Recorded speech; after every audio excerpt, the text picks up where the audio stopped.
Welcome to the Story and Critique Show. This is our weekend segment where we read stories from the community. I will do a live reading and a live critique. Make sure that if you want help on your story, or maybe you just want to kick back, relax, and enjoy, then submit now. Story submission link is down in the YouTube description. Today, we're going to be reading fantasy, sci-fi, romance, children's, folklore, and maybe some other couple genres. We'll see how far we can get into it, and we're starting right now. So if you want to submit, once again, the submission link is down in the YouTube description. All you have to do is go to the link, fill out a couple questions, and then your story will be queued up. If I have time for the next stream, it will get queued up on the next episode, which episode 37 will be Saturday, February 22nd.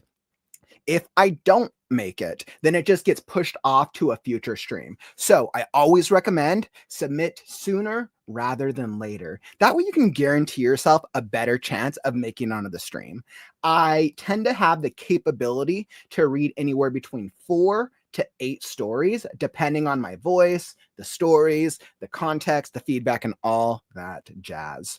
All right. And if you really want to show your support and help the community, don't forget to drop a super sticker, drop a super chat. This is the main thing that I'm doing. This is my main livelihood, to help the writers and the writing community. The Story and Critique Show will always be free. But if you want to bump your story to the front of the queue, a super chat will help encourage that, as that helps support the community. Beautiful. And then how do we critique? So let's get into the critique itself. So as you can see, I like to throw out my critique guidelines. There's things that I look for as a writing coach and a book editor. I like to focus the various elements of creative writing into these 5 ones. I break them down into character development, world building, dialogue, plot, structure. Technically, grammar is number 6, but because we're focused on first, second, and third drafts in the show, I don't really focus on grammar, since we tend to really deal with grammar in the drafting process later on the back end. So that's why we're only focused on those 5. Now, the big thing, if you are enjoying the story, let's say you're reading this or you're hearing it, whether you're here in the live stream or you're watching on the replay, drop a comment. Let the writer know what was the thing that you liked. Was it a line? Was it a vibe? Was it a character? Was it a tone? Or maybe there was something you didn't like. Maybe there was something you're like, that's a little cringy, or like, that doesn't, something about that just feels wrong. Of course, frame your comment in a way that's kind, right? Think about how would you want to receive feedback, and drop a comment, because the goal is, if we're submitting to the show, we want to help each other make our stories as bomb, as good as possible. So that way you and I can get our stories published and hopefully make a better reading experience to our potential readership. Beautiful. And last but not least, if I'm highlighting your story during the critique, don't worry. It's neither a good nor a bad thing. I am reading these stories for the very first time. Of course, unless they're a resubmission of a later draft. But to keep the experience fresh, I generally do a cold reading of all submissions. So I will highlight as I go to help myself keep track of things that I need to touch upon when I do the critique. All right, beautiful. And we are going to be kicking off the top of the stream with a little bit of mythology and children's. We're going to be starting off with Sun and Coyote, a mythology children's story. I was like, stories. I think story is better. Story by our very own Hollow. All right, my friends. So we're going to be kicking off with a little bit of mythology, because who doesn't love a little bit of good folklore? So we're going to be kicking that one off with the top of the stream, and I am stoked. All right, my friends. So we're going to be getting right into it. Sun and Coyote. Now let me pull it up on my end, and we are going to be starting right now. And just so you know, for those of you who don't know, I generally give each story roughly about 20 minutes. I try to keep them to 20 minutes. I might go a little over sometimes, but to try to keep the timing for all of them fair, which generally equates to about a 10-minute reading and then a 10-minute critique. If I can get through the fully submitted submission. If I can get through it, I will. But if I'm pushing on time, then I got to cut it off. So that way I can try to get through as many as time allows and as my voice permits.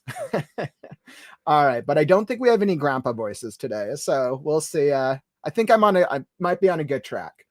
All right, my friends. So I am all ready. All right, Hollow, we have you queued up for Sun and Coyote. And it looks like the feedback they're looking for is general feedback, age group appropriate. I will tone it down for ages 10 to 14. Okay, because this is a children's. Yep, so this is a children's story. So maybe we want to help find elements or areas where they can really tone it back and make it for that 10 to 14 age range. 10 to 14 age range for any children's writers out there means that we don't want to use too advanced words. We don't want to use too advanced of a vocabulary, but we don't want to use too basic, right? It's kind of a balancing act for that like pre-teen / teen category. So, all right, let's see what we got.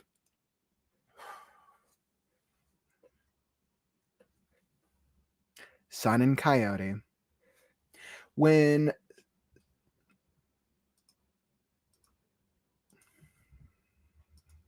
Sun and Coyote. When Sun came to be, Sister Moon rose to keep him company. Though they were different in many ways, they shared a bond as old as the skies. Together, they stretched his light across the world. Sun's brilliance bathed the lands in warmth, coaxing life to awaken, while Moon's gentler glow guided the world into rest, softening the shadows he cast.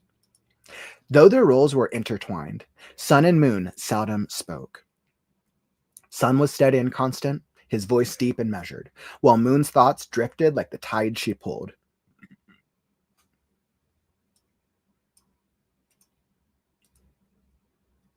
Her voice a song only the quiet could hear. Still, they made special times to meet, moments when their paths crossed and a shadow swept gently across the lands, marking their silent reunions. These meetings reminded them of their connection, even when the sky seemed vast and lonely. As the ages turned, Moon grew restless in her solitude. I see the same empty lands every night, she whispered to Sun. Her voice trembled with longing, though she tried to hide it.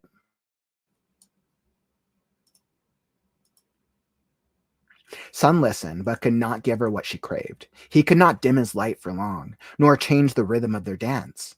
But the world had changed. Beneath their watchful eyes, life had taken root. Trees stretched their branches towards the sun, their leaves catching his light and weaving shadows. Rivers glittered with silver under Moon's glow, and winds carried whispers of things unseen. From the trees, waters, air, and ground, creatures began to stir. Sun shone brightly upon them, his warmth coaxing seeds to sprout and creatures to roam. Look, sister, he said one day, his voice rippling with pride. They thrive in my light. Moon watched the same creatures, responded, and my light lets them rest easy. As a world filled with life, the two siblings watched in awe. Birds soared through the sun skies, their feathers shimmering in his golden rays. In Moon's night, the quiet hum of crickets filled the air, and owls glided silently among the stars. Each creature was different, yet all belonged to the same world. When Moon stretched her light across the world, he paused in his watching as she conversed with one such creature, Wolf. He watched them flourish. Watched their friendship grow, until the world rang with their songs.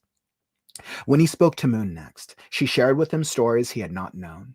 The beetles that flew at night, the way the stars looked upon the ground, the fish that hid beneath the waters, and the flowers that bloomed in her light. Wolf was not the only one in this world, however. Deer, owl, weasel, these creatures came to be and roamed the lands. Salmon and bear, hawk and mouse, these creatures he knew, but not the way Moon did. She knew what they did in her light, when they slept, where they swam in the night, and how some preferred her light over his. He did not mind. Not every creature was the same, so why should he want them all to bathe in his brightness? Wolf flourished, their pack grew, until rivers of silver raced across the land after moose and bison. Sun watched the rivers of silver with a quiet contentment. Wolf and their pack moved with purpose and grace, their strength evident as they coursed through the valleys and over the hills. The hunt, the chase, the unity of the pack. It was a marvel to witness. Yet even as Sun warmed the grass beneath their paws and lit their path, he knew the pack would retreat when his light faded. They arrived under Moon's gentle guidance, their howls rising like songs of gratitude, calling to her light. Moon spoke often of their loyalty, of how they shared their meals and guarded one another through the night. She spoke of their young, how they stumbled at first, but grew swift and sure under her gaze. Sun admired this closeness from afar, but he did not envy it.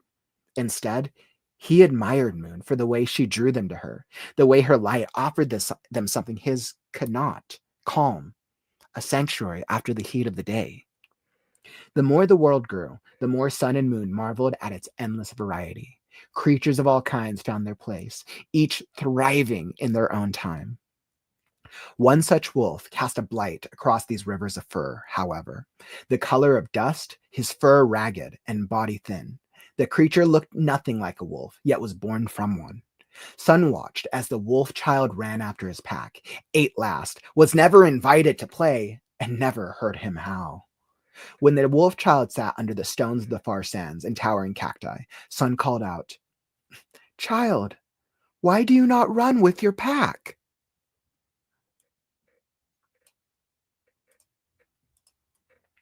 Wolfchild turned his gaze up, squinting against the light. "Son, my siblings do not like me. I am not silver like they are. I cannot howl as loud as them. Moon has never heard my stories, and she cannot see me as easily as she can see them." His voice was high and rough, his chest narrower and jaws smaller. Sun's light softened as he regarded the wolf child, the small creature's small frame outlined against the golden sands. "You are still Wolf," Sun said, his voice warm yet firm. "The rivers of silver are not the only way to belong." The wolf child lowered his head, his ears flattening. But they are all but they are all I have known. I am not strong like they are, and I cannot keep up.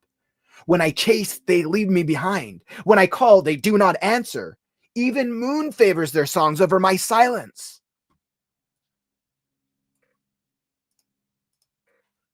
Sun watched him for a long moment. The wolf child's dust-colored fur seemed to blend with the land itself, his presence quiet, almost hidden in the brightness. Yet there was something there, a flicker in the depths of his eyes, a resolve unspoken but present.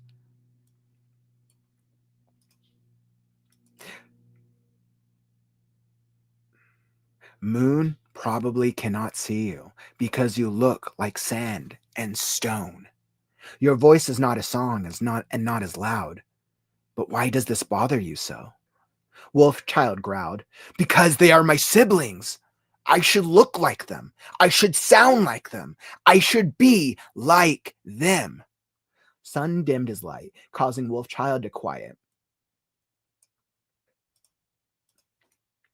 Brightening again, he scolded the creature. "Siblings do not have to be the same, sound the same, act the same. Moon is my sister, yet we are hardly alike. I am fire. She is stone. But you both light our world," Wolfchild snapped. "Yes, but she does not have her own light," Sun told him. "She reflects mine, but has none of her own."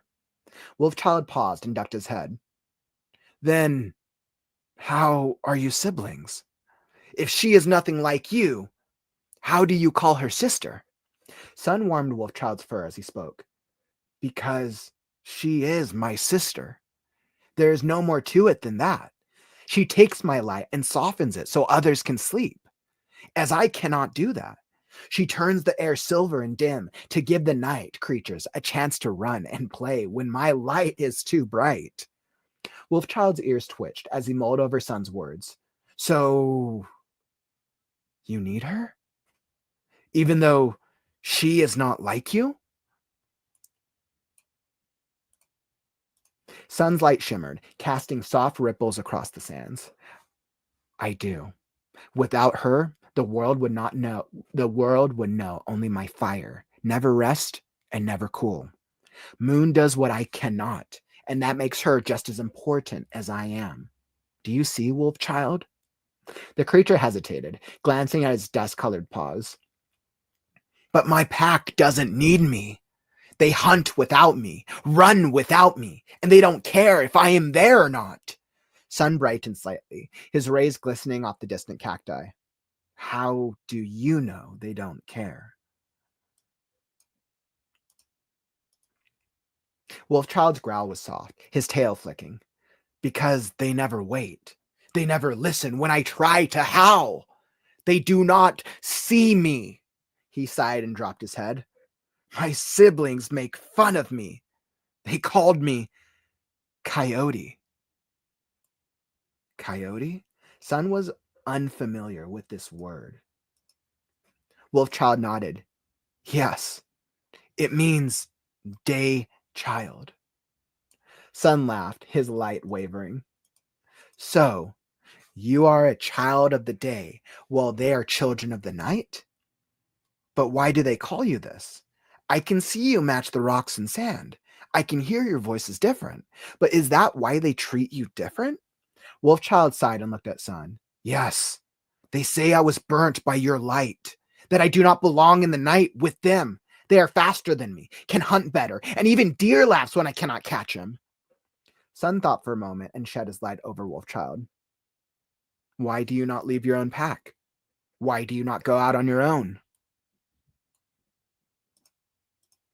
I cannot, Wolfchild said simply. I would have no one if I left. There's no other creature in the world like me, save for Fox. But Fox does not trust others. I have played with Hawk. I have played with Eagle. Mouse runs, Bear laughs. But I cannot follow Hawk or Eagle where they go, and they are not always here. Sun's light swelled, washing over Wolfchild in a golden blaze so intense that he closed his eyes, overwhelmed by its warmth. For a moment, the world was silent. The brightness, endless. When the light dimmed and Wolfchild opened his eyes, a new figure stood before him. She was unlike his siblings, yet unmistakably like him. Long, slender legs carried her closer, her ragged fur the color of sun-baked earth, her honeyed eyes gleaming with a quiet strength. She stopped just before him, her nose brushing as if to greet him. When she spoke, her voice rasped softly, carrying the same roughness that set him apart from the others. You are not alone anymore. Sun's rays bathed them both, warm and steady. Neither of you are wolves, nor are you meant to be. You are something new, something the world has not seen. From this moment, you are Coyote.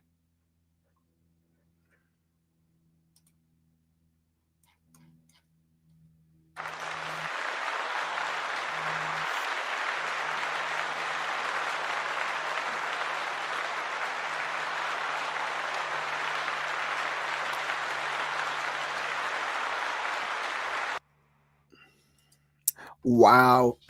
What a good story. Wow. That was a really, really well done story. I would say that, like, hands down, hands down, that was very well told. I would say the pacing of that was definitely spot on. And you captured the tone and the pacing, like, beautifully. I think there's a couple opportunities for the language, because I know your biggest request was for getting the language to, I know in the request you had said 10 to 14, I believe.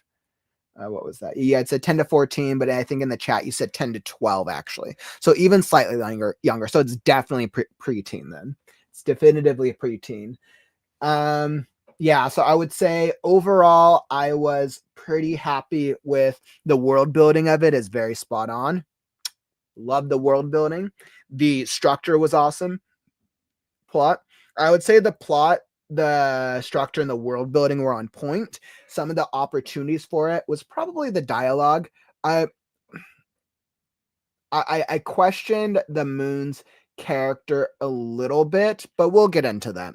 I would say that overall, it's a very, very well told story, and I was so intrigued by it. I would say that I love this one just as much as your last one we did, when it was the founding story of the wolves, and now this is the founding story of the coyote. The coyote, I love it, and I know nothing about coyotes, so that was very, very cool. I think the tone was spot on, and I didn't guess that it was a coyote until the end. I thought it was going to be something with a wolf, and then you're like, oh, okay, that makes sense. It was the same style as your last mythology story, which totally makes sense. And that's actually really cool because I know so little about coyotes. I'm like, oh, okay, those are things that I didn't even know. Of course, like, we know what coyotes are, but I just know so little. I probably know more about wolf culture a little bit, but that could just be from werewolves and wolves leverage in fantasy and supernatural mythology. So that was very, very cool. I was like, hands down, I was definitely engaged. I was hands down engaged the entire time, and I'm not even a 10 to 12-year-old. So very, very good job. I think when we go stories like this, the 10 to 12, you want to be able to pick up a story that looks like that it could provide good themes and good morals. 10 to 12-year-olds they're probably picking up and reading their own stuff.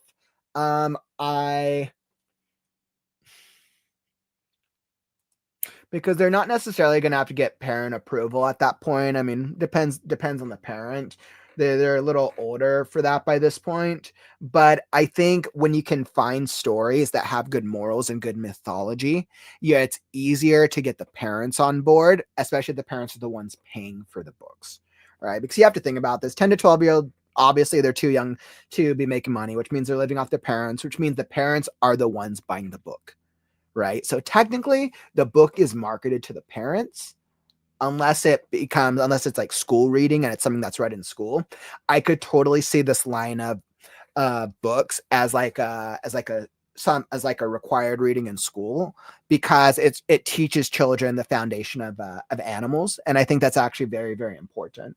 So I think that could be a really interesting route to go, but I was definitively a fan of it. So let's hop into some of the opportunities for it. Let's see.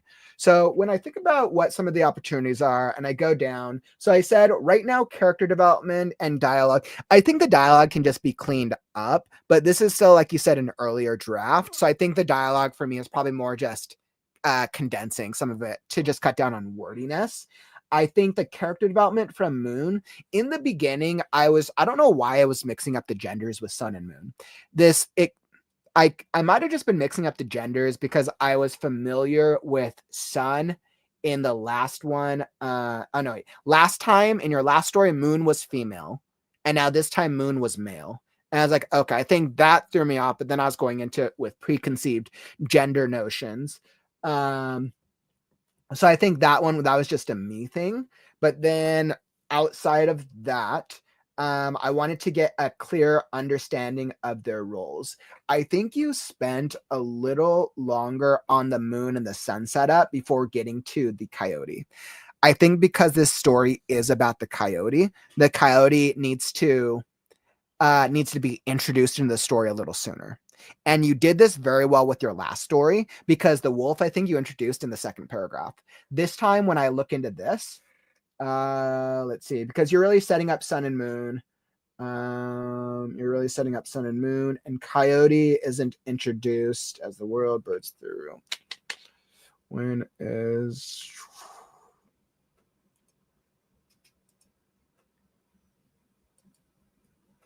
Yeah, so you don't even you introduced our protagonist on this is page 4 and everything's blown up. So let's just bring it back to normal, 12 point, and then see where that actually shows up. So if this was 12 point font, which this would be a little closer to normal, then the protagonist is introduced in the middle of page, kind of near the end of page 2.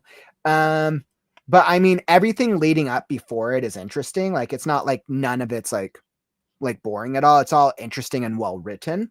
But I would say from like a pure character development perspective, by the time I get to the first page, I thought Moon or Sun was the protagonist. Right. So then by the time I got to this creature down here, wolf, I'm like, oh, okay. I picked up because this was a similar to your last. I'm like, okay, so this is probably the main character. Now, I think the way that you could solve this problem, let's see. I think, yep. And I think the lesson definitely came across. So I think the lesson absolutely came across. I was trying to set up their roles to show how they work together as siblings despite being different from each other, which is important. But you also have to think about their roles is more of a world building, because setting up their roles is a little bit more world building. And I get why you're doing it, because you're tying in the world building aspects of it thematically to the Coyote's understanding, which is the Coyote's breakthrough in the end of, he comes to accept the moon and comes to accept the sun and their relationship. And I get why you're setting it up. I think you can still do that, but what you would want to do is you want to introduce the Coyote earlier. I would still have a paragraph in this first page that sets up our wolf or our coyote, but you can tie it between, you can tie it back and forth between the sun, the moon, and the coyote. So that way the reader you don't chance confusing the reader. If they're like, hey, I thought sun or moon is the protagonist, and then really it's really coyote. I mean, when I think about this, who is the one that goes, because who's the one that goes through the change? Sun doesn't change at all. And this is what you have to think about. Our core characters, sun and moon, do not change. They remain the same fixed point from beginning to end, which is why they're not a protagonist. Coyote is the one who changes, because Coyote has to understand sun and moon's dynamic to then understand within himself, okay, it's all right that I am who I am, but I need this to lead a more fulfilling life, right? Which is the folklore and the takeaway at the end. So I think because of that, I think setting up sun and moon can work. I'm totally fine with that. I think what I would recommend is introduce the coyote a little earlier. Let's see. I'm thinking about how I would go about it. And even Selden, maybe even touching upon how Moon and the coyotes, or not Moon and the wolves, maybe you could touch upon that a little sooner, so that we're kind of drawn to the creatures of the land. You could set up a paragraph for Coyote, right? And then Coyote looking at the moon, right? And then you could still give that same dynamic between moon and sun, because we kind of learn everything that happens. We learn about sun and moon's dynamics when Moon is talking about it, right? And that's kind of how we learn about the dynamics. To this core story in the Coyote's understanding, you could go one of two routes. You could either cut some of this opening and get to the Coyote sooner, or you could add the Coyote's paragraph earlier on in the story. Those are your two options. I think either could work. It's just a style choice on what you feel is going to best serve the story. But ultimately, Soul, you want to ask yourself, what is the core story? Like you said, this story is about having some sort of a lesson. So the core, the most important part of the story is the lesson that Coyote is learning, which means that we need to relate with the Coyote first. Coyote's the first character we need to relate with. If we relate with the Coyote and we empathize with them, then the children, when they're reading through this, they're more likely to take that lesson away when the Coyote has an understanding, because you want children at that 10 to 12 age to be able to follow that same, almost follow the same emotional progression that the Coyote is going, because for that reason. So keep in mind that is ultimately the goal. And then anything that doesn't lead to that core lesson is really becomes secondary, especially when you have such little room to work with. Because granted, I don't know what the average page length or word count is, but that's just something to keep in mind.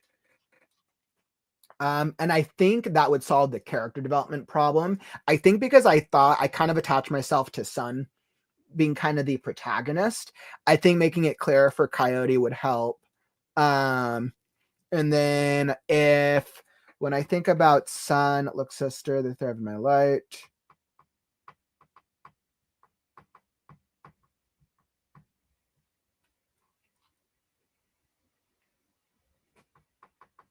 I would focus a little less on moon because moon's not really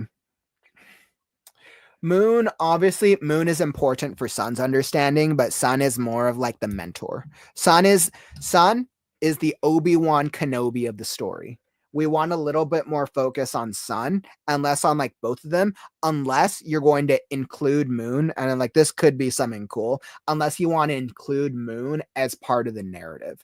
Right now, moon is kind of an ancillary character because they don't really affect the plot at all. They're like the idea of moon affects the plot because sun has to explain to the coyote why their relationship is important, but moon doesn't really do anything that changes the story other than doing what she is already doing pre-existing to the setting of the story. So something to keep in mind, a little bit more focus on sun and a little less on moon. I understand why you're trying to set up the sibling dynamic, but I think I would frame it as this is the sibling dynamic from sun's perspective, since sun's like you want the reader to relate with coyote. I would say coyote, sun, moon would be that order of preference. You can always like start the first paragraph with talking about how cool moon is and then really be like, oh, but it's from sun's perspective as sun is watching his sister. So I think there's so many ways you could go about it, and it's really just a stylistic choice. um so I think those were the two biggest opportunities. Now, I actually highlighted a good number of portions throughout it. Sun's brilliance, big lights and warmth. Most of what I highlighted though were just so incredibly well written. A lot of what I highlighted in this one, well, I was just so pleased with how it sounded. As the ages turned, moon grew restless in her solitude. I see the empty lands every night, she whispered to sun. I love that. I think that's very straight and to the point. Now, granted, of course, that's moon. I'd rather sun be speaking, but from that word choice, I think that was clear. Now I know that your request is the tone. The tone is definitely age appropriate. Really great work. Tone was spot on. So great work with the tone. I think there were some areas, moon watching the same creatures, and my light lets them rest easy. That was fine. Wolf was not the only one in this world. However, I like the foreshadow with the other creatures. This was very well done. Very, very nice job on foreshadowing our creatures.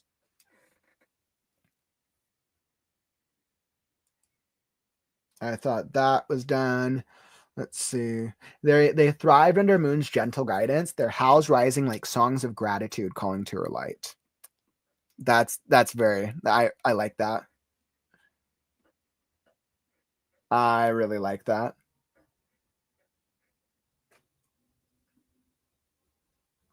And then like when you think about it, like this paragraph right here is really when the plot starts.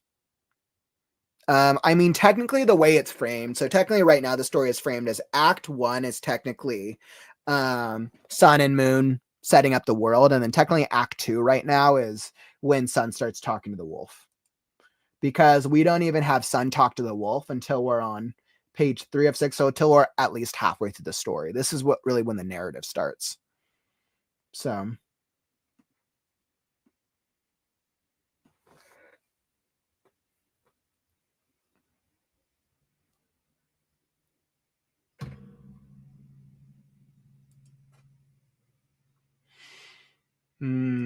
and let's see. So you are still wolf. So wolf child. Okay.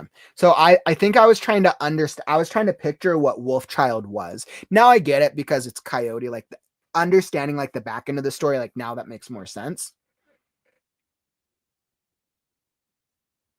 I think for the setup of wolf child, I think I might just paint his, all right. One such wolf cast blood across the rivers of forever. The color of dust, his fur ragged and body thin. The creature looked nothing like a wolf, yet was born from one. Wolf child. Okay. Okay. No, I think that's actually fine. Sun watched as the wolf child.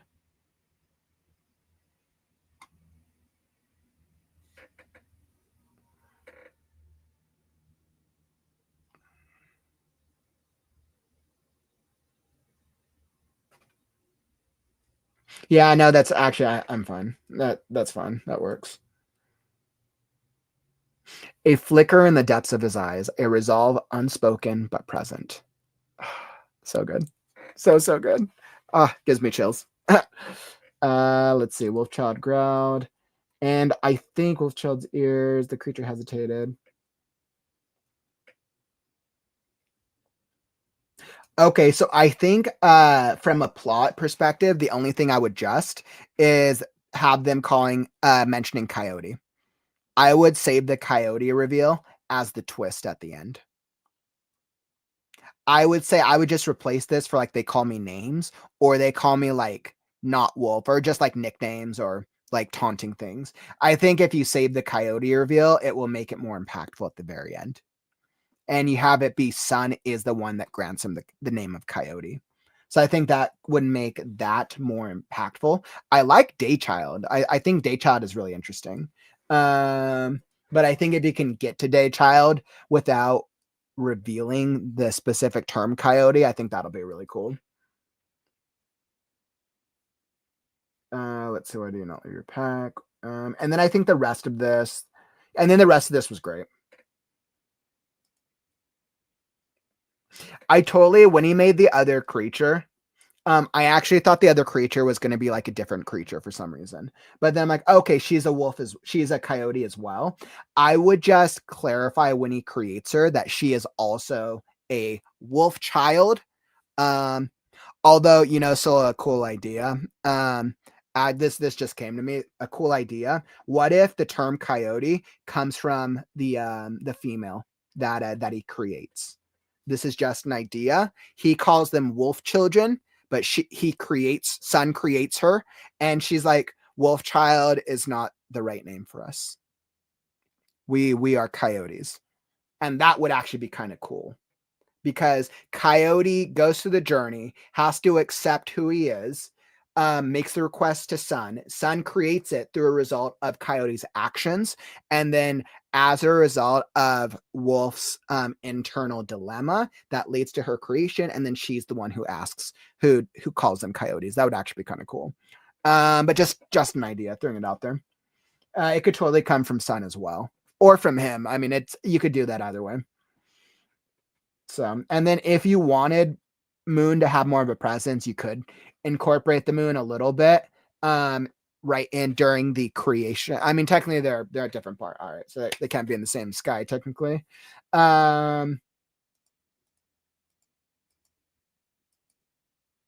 Yeah, I mean, if you really wanted to elevate the story, so if you wanted to add like another section of character development, you could have a scene with Coyote and the Moon if you really wanted to. Like if you wanted to pass it a little longer, you could separate the first half of the Sun Wolf conversation to add tension, have Coyote have a conversation with Moon, kind of have that like disconnect, and then have part of Coyote's understanding, seeing Moon and then seeing that growth. So that's just another recommendation. But overall, this is great. This is absolutely great work, my friend. Really, really great work. I was so happy about that. Thank you so much for submitting.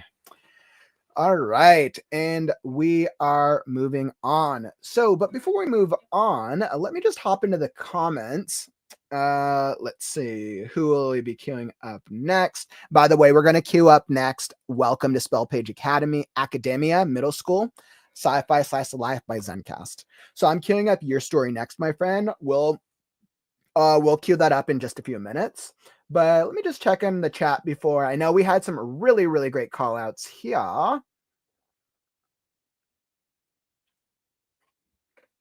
Yeah, this was the second story because I remember we did Soul's first story. I think a couple shows back. And I believe so. This is part of like a children's anthology, right? I'm pretty sure this is a children's anthology. Yeah, I completely agree. You definitely nailed the tone of a legend myth. Perfect level of detail. I completely agree. I think tone wise, I wouldn't change a thing about the tone. I think so. That's what I love about your writing as a mythology. Like you capture it very, very well. I was so pulled into the world of the story.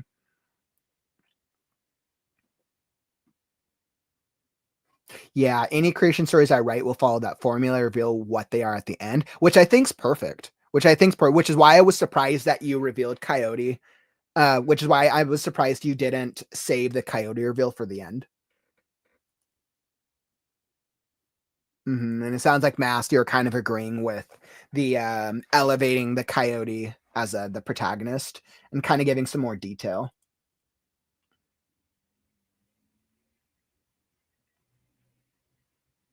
Courtney has a really interesting suggestion. You're like, what if Coyote is describing the relationship between Sun and Moon from their eyes? So when Sun explains, the Coyote sees they didn't notice how different they were. Okay, describing between from their eyes. That could be interesting. That could be interesting, having Coyote give more of like a verbal description of how he thinks their relationship is as Sun and Moon. That could be interesting, especially if you did want to incorporate Sun, especially if you want to incorporate Moon into the story a little bit more. That could be fun.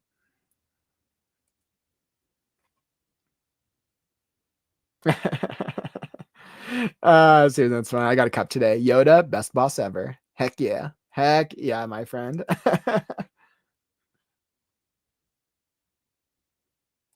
If this is anthology, then you probably not have to restate the dynamic between Sun and the only thing though is because you were because Soul in the last story, Sun and Moon were different genders, you would have to restate the dynamic because technically you're saying they're different characters. That's the only thing to be aware of. So I'm pretty sure in the first story, Moon was female, I believe, and I could be wrong. This could just be a me problem. I'm pretty sure Moon was the sister, and then Sun was the brother. I believe. I believe. Don't quote me on that one. But if that is the case, then you'd have to reset up their characters, so that way the reader doesn't assume that they're the same exact characters.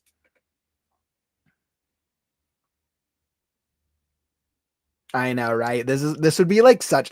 I completely agree. This would be such a good story to buy for that age range. So perfect. Yeah, I agree. I'm curious. So that like type of storybook, isn't that for a younger age demographic? Isn't that like type that collect the anthology storybook with like the pictures? Like I get what you're going for. Isn't that for like a 6 to 10 age range?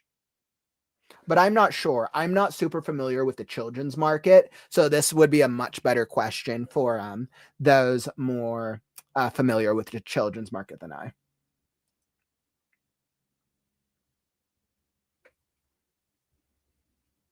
Yeah, I think that's actually a really good idea. I think that's actually a really, really great idea. You're doing one founding story for each of the creatures, which I think is really, really fun. Yeah, let me like I enjoy this one. I agree that I want to hear more about Daychild. Like Sun and Moon were siblings in this one. Moon was said to be Sun's sister in this one as well. Perfect. Courtney. My niece is excited because she sees the dragon stickers. You're like, woo! Dragon stickers. Put a dragon on it. Mm. All right. Well, that was awesome. And if you're enjoying the stream, subscribe and share this with a friend.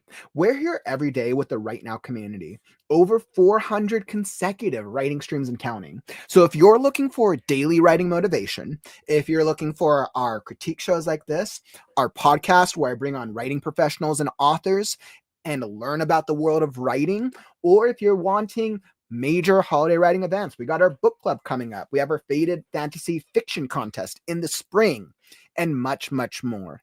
Make sure to tap that subscribe button, or if you're already a subscriber, tap the share button and let's grow this community together. All right, beautiful. So we're going to be hopping into the next one. Welcome to Spellpaige Academia Middle School. So thank you so much for that, my friend. That was a fun story. All right, so we're getting right into the next one. All right.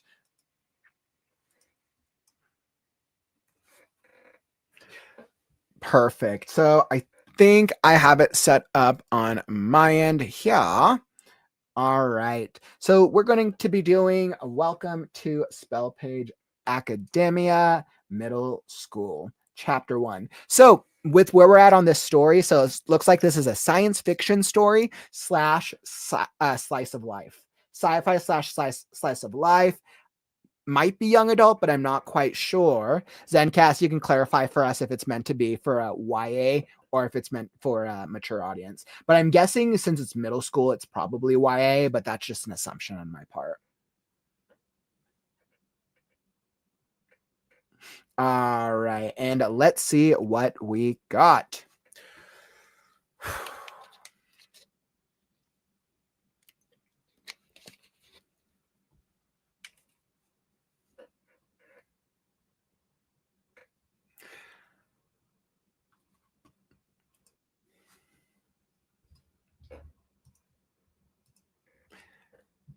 Welcome to Spellpaige Academia Middle School. Chapter 1. In the tranquil embrace of nature's beauty, I immerse myself in the symphony of sights and sounds, finding solace and wonder in each moment. I find myself under the shelter of a majestic tree, atop a lush green hill overlooking a serene lake. In this peaceful setting, surrounded by nature's stunning artwork, I close my eyes and fully experience the present moment. The melodious flow of water from the lakes fill my ears. The sun's gentle warmth seeps through my closed eyelids, and a soft breeze brushes against my skin. From the top of the hill, the view stretches endlessly before me, as far as the eye can see. Out of the blue, a leaf unexpectedly falls onto my face, startling me into opening my eyes.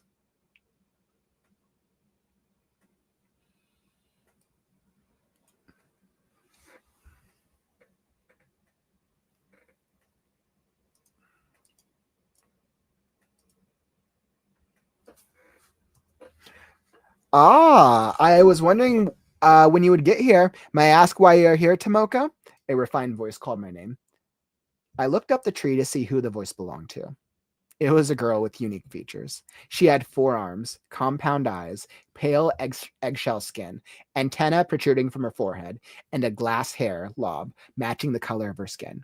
She wore a soothing shade of natural green sundress and matching fur lanes with small white palms on each shoe. One might wonder, why didn't I sense her presence in the tree? She was hanging upside down. Without overthinking, I blurted out the girl's name. Vanessa! Guess what?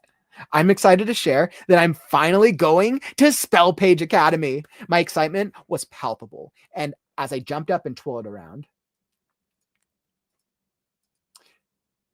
That's wonderful! Congratulations! You obviously worked hard and it paid off, Vanessa stated as she climbed down the big tree. But as we sit together, my heart heavy, I say to her, I really want you to come with me, especially given the unsettling news about Khonshu 6. The atmosphere was thick with a sense of impending doom, and I immediately felt a deep pang of regret for the words that had just slipped from my lips. I'm deeply concerned. Recalling those new images was quite a distressing experience. The once majestic capital city, Daijukai, now stands as a desolate reminder of the glory it once possessed. The mere thought of such despair and desolation is enough to make one sick with sorrow and lament for what has been lost. Sorry for bringing it up. I didn't take your feeling into consideration, I said with guilt. Fear not, Tomoko, Vanessa declared with a strong conviction that radiated from her heart and could be seen in the tight clench of her fist. She stood tall and resolute, like a memorial statue of a soldier, ready to face any challenge that came their way. My family has always been known for their resilience. The words echoed through the air, carrying a sense of determination and hope. Vanessa's posture exuded strength as she continued. Like the legend of the phoenix, we will rise from the ashes. We will be victorious. This I know, as much as I know. Feeling tentative, I point out, I don't know. Can your family turn the war around and restore balance to Khonshu 6? It will take more than motivation to stop a war. My mind was filled with uncertainty and fear for what the future held. With unwavering faith, Vanessa met my gaze and took hold of my hands in hers. I have no doubt that our paths will cross again in the flesh. We will reunite, my friend. Her words brought both comfort and confusion. In the flesh? I asked with bewilderment. Unsure of what she meant by those words, Vanessa's response was delivered with a poker face. I'll see you soon. All of a sudden, I felt a gust of wind, knocking the leaves from the tree, blocking my sight. Overwhelmed by sudden shock, I fell out of my bed, hit the floor, and started to scan the room in sheer panic. To my surprise and relief, I was safe in my own bedroom. So it was a dream? Oh, I yawned. The location in my dream felt uncannily familiar, like a fragment of an old memory. What struck me as odd was seeing Vanessa in my dream, as I had lost contact with her 2 years ago. Suddenly, my reverie was interrupted by the familiar voice of a young girl. Big sister Tomoko, breakfast is ready. It was my sister calling out to me. I'll be down in a minute. Thanks, Ray, I responded enthusiastically. As I prepare for the day, pampering myself and getting dressed, my mind is bubbling with anticipation for the big day. The vivid dream that came to me in my sleep still lingers in my thoughts, filling them with wonder and excitement. As I walk down the stairs, ready to welcome the new day, a sweet smell fills the air, tantalizing my senses and filling my stomach. It feels like life is preparing a delicious meal for me to savor. With a heart full of joy and a belly grumbling with hunger, I start this new day, ready to enjoy every moment that life has to offer.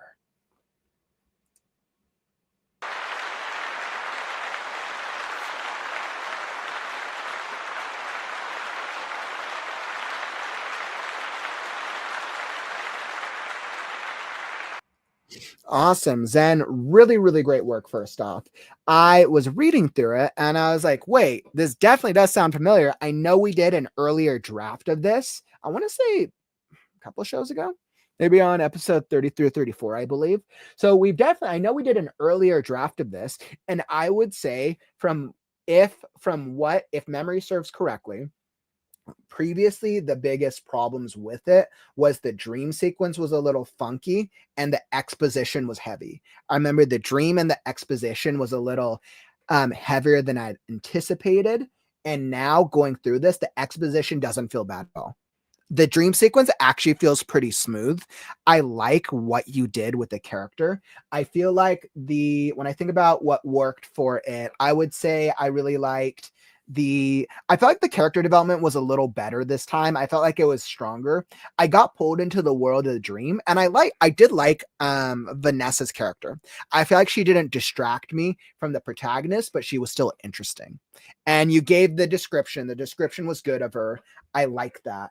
I think the dialogue can probably be cut down a little bit, but overall, I wouldn't say it was horrible. The plot, once again, still a little too early to be able to tell to be able to comment on the plot, since really this is just a dream sequence. But overall, it seems like it's good.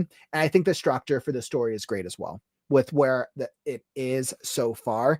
I think starting off with the dream sequence works. And I know we had gone to the same question last time as well. You're like, some readers hate dreams and starting with the dream. Just keep that in mind. Yeah. And I mean, I think with dream sequences, like I personally wouldn't mind starting with the dream, but I think it goes into that same conversation of why do readers get annoyed of starting with the dream? Why is that an annoyance?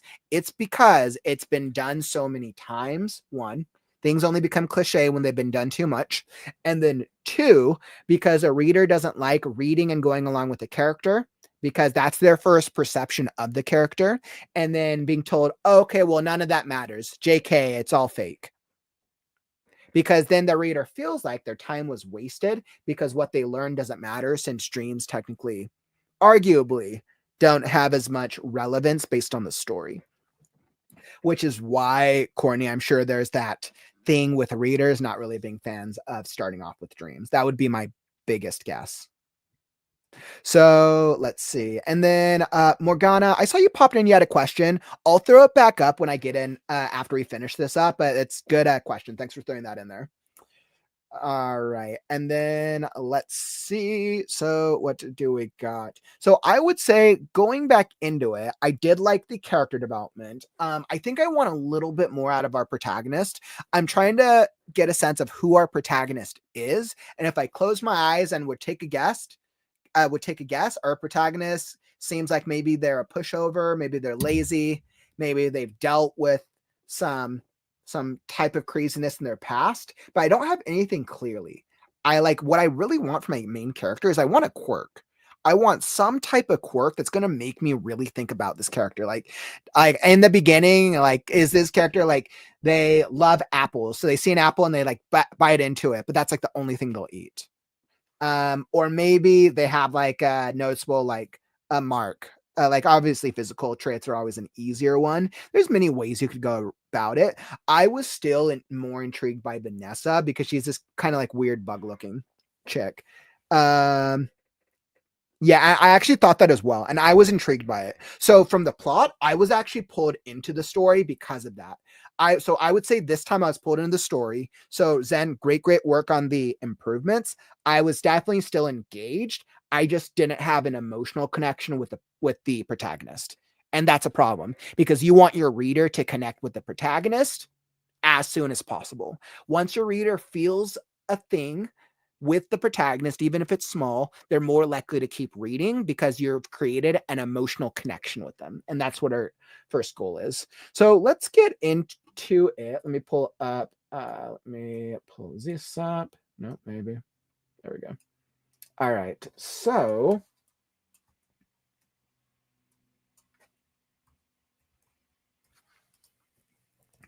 okay, so starting at the top of it.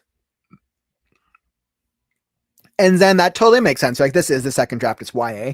I also have 5 chapters made, but to make sure it flows. And I actually completely agree with you because, guys, let's remember, anybody here, our first chapter, that's your one chance to pull your reader in. If your first chapter sucks, but your story is amazing, you've lost all your readers because they're not going to spend the time. So I think spending a little more time on the first chapter is actually a really, really smart move, and making sure that it evokes the theme, the character development, and really pulls the reader in like you want them to. So great strategy, my friend.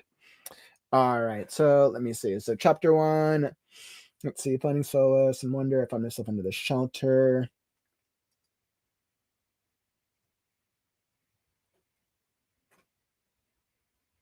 So this is good. So because essentially what you're doing with opening this is you're opening with this like kind of nature vibe. And it's all right. I would say it's all right. The problem with this is you do a good job of setting up like this nature, serene, peaceful nature vibe, but there's nothing interesting about it. It's just a serene nature vibe. There's nothing exciting that pulls me. The first exciting thing that pulls me is the leaf falling on our protagonist's face. I'm like, okay, that's exciting. I would actually condense this initial setup. I would make it a little briefer and get to the leaf bit a little sooner. I mean, I would almost be like, what if you open with this sentence? Out of the blue, a leaf unexpectedly falls onto my face.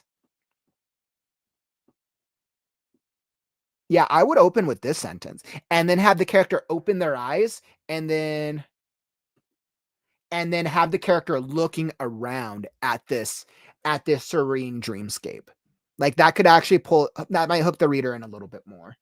The refined voice, like, yeah, that was fine. I'm gonna ask why you're here. So this was fine. I think I liked that. It was a girl with unique features. It was a girl with unique features. She had 4 arms, compound eyes, pale eggshell skin. I looked up to the tree to see who the voice belonged to. So this is a pro editing tip, my friend. You don't actually need to say that the girl has unique features. Let the unique features speak for themselves. So I would say I looked with the tree to see who the voice belonged to. This girl, and actually you could probably even go like this. So this is just a suggestion on my part. Let me switch to editing, suggesting so I don't mess up this. So I would say get rid of that. And then I would go, she had 4. Let me see if I could do this. Well, let me do, nope. All right, so I would do an M dash. I looked up the tree to see who the voice belonged to. M dash. This girl. Oh no, I don't want that to go. M dash, and then let's go here. This girl had 4 arms, compound eyes, pale eggshell skin, antenna protruding from her head, and a glass hair lob matching the color. And a glass hair lob. It's like matching the color. Skin, the word of skin is a little bit redundant, but I get you want it to be here. I would say because you're introducing a lot, I would almost and a hair and a matching hair lob and a matching glass hair lob. I think I would just go that. So that way you're not introducing too much information. She wore a soothing shade of natural green sundress and matching fur lanes with small white palms on each shoe. Let's see. One might wonder why didn't. Okay. So I would say, remember with our paragraph structure, anytime we have a new idea, we want to bring up a new paragraph. And I feel like because you're introducing a lot here. So I think to make it a little easier of a reading experience, I think I would go like this. So I would let the reader focus on the dialogue. Okay, interesting. And now this paragraph is about setting us up. What does this girl look like? Cool. And now I can go, okay, this is only a sentence. One might wonder, why didn't I sense her presence in the tree? So we know that we're in the protagonist's head. I would actually get rid of this. I don't think we need the one might wonder because it actually makes it stronger. Why didn't I sense her presence in the tree?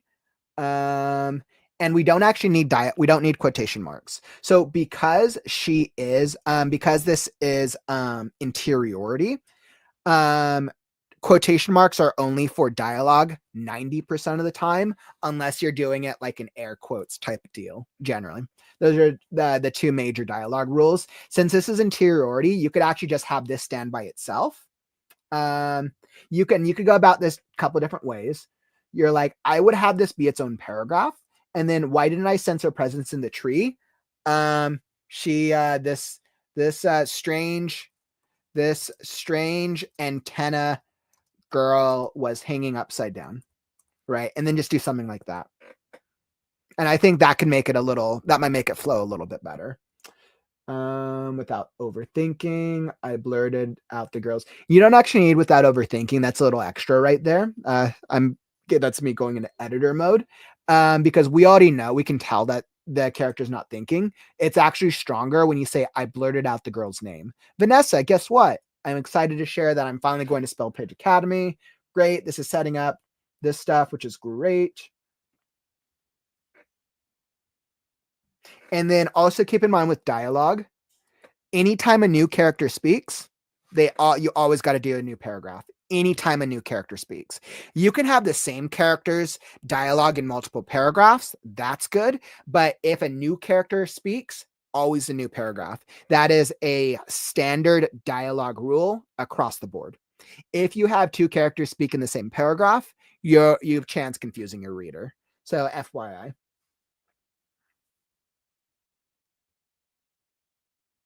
Right. So then we're essentially separating it like this.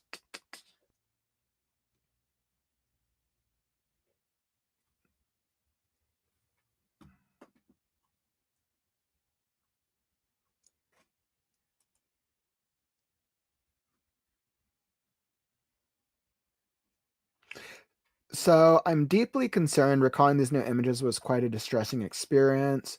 So I would say, so by the way, because I know you had way more exposition in the first draft, I think you did a great job on getting rid of the extra exposition.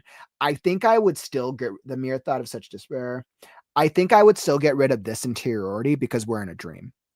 This paragraph specifically, it just doesn't feel like it's really situated for a dream because we kind of want the reader to be focused on the present moment and what the characters are saying because they're in a dream. Now, granted, I guess the exception is like maybe this is like a dream world and this actually isn't like a dream per se.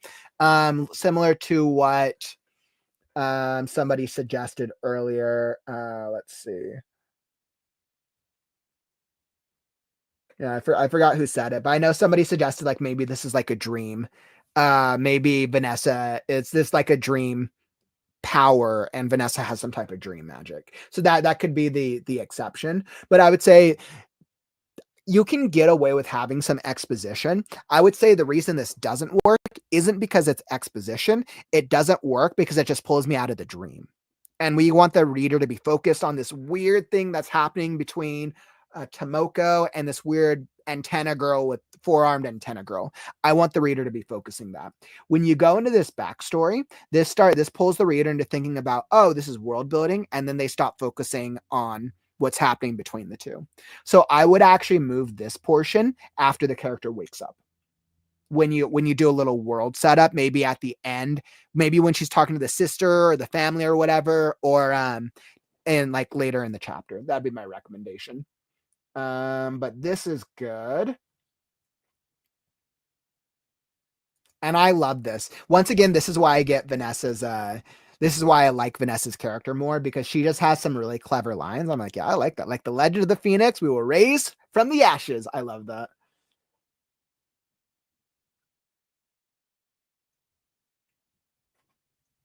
Yep, and then if you fix the dialogue spacing between when two characters speak, that will fix that. Let's see.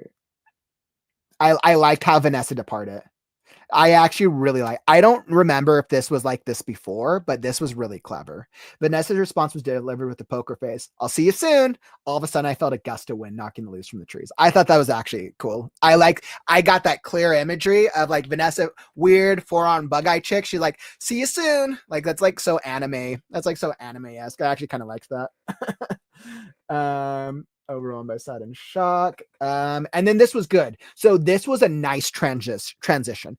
I forgot if it was like this before, but the transition from the dream to reality, great work. Very, very great work. Let's see. And then all this like stuff when she's awake is fine. I mean, everything that happens when she's awake, like it just like we're kind of just moving the plot along. You've kind of introduced the sister, which cool. She's just young sister, but it doesn't really do anything that introduces something new. You kind of get into this as I walked in the stairs. Yeah, so this is just kind of moving the story along. So I no comment on that. So yeah, that's everything that I got though for you, my friend. Thank you for submitting that. Way, way better than the first draft. Really great. All of your decisions that you've made so far, really spot on. I would say when you're ready to take this through the next draft, I would say some of those recommendations. I would say the biggest thing is figure out what is the one reason you want the reader to fall in love with Tomoko. Figure out that reason and why should they care about Tomoko in the first chapter, even in this first section. Why Tomoko? And I think when you solve that, it will create an emotional connection with them, and it will be fun all around. Awesome. Awesome. Awesome. Awesome. Thank you so much, my friend. And then, of course, I did most of those edits as suggestions. So you can go back and look in the Google Doc if you want to take any of those line edits, give or take.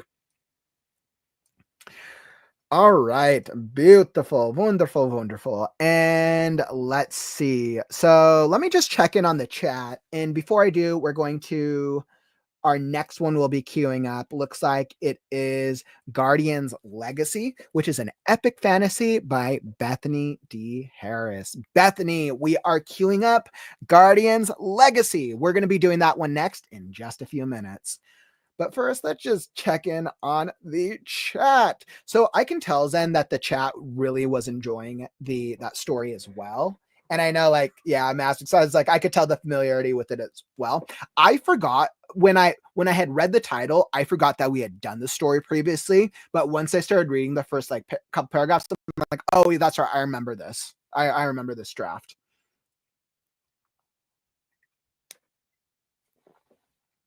Mm-hmm. Right. And then you see there's another way, right? So sometimes readers are more open to a dream if they know it's a dream sequence. Otherwise, they might think that the writer is trying to play like a gotcha with the dream sequence and play like do a twist that, oh, it's not, it's I want you to think it's reality. Just kidding, it's a dream, none of it matters. But if the reader knows, oh, this is a dream. Now, I don't know if that you necessarily need to do that with this one. I'm actually pretty fine with this dream sequence. I think we just got to care about our main character. I think that's the bigger opportunity.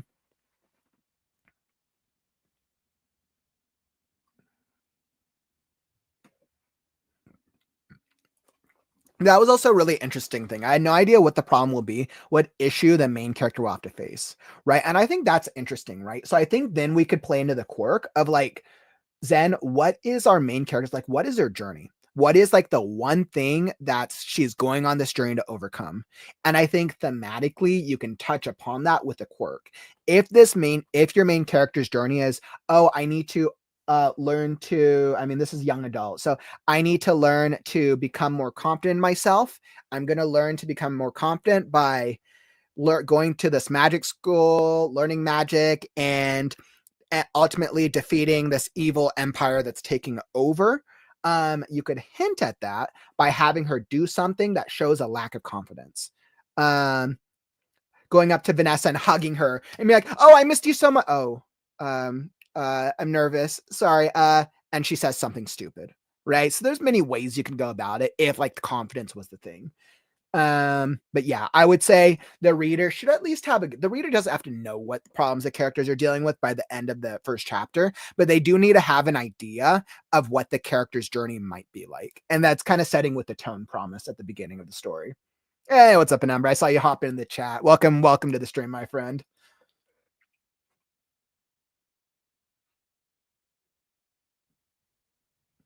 Yeah, so I think this is for YA and not middle school, it sounds like. Middle grade. I'm pretty sure middle grade and young adult are different. I'm not as familiar, like I said, with children's and with young adult even. So that's not a question for me. But I think because it is called Welcome to Academia. What was that? Welcome to Spellpaige Academia. Middle school. I think middle school is part of the title. I don't think that's part of the genre, though. So something interesting to think about.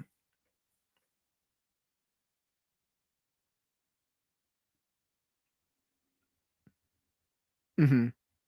Yeah, and I think the biggest difference is probably a lot of the word choice. The word choice is a huge difference, along with the character journeys might not be as complex. My gut tells me that this is probably going to be this is probably a YA. Yeah, I mean, my gut tells me the vibe is YA.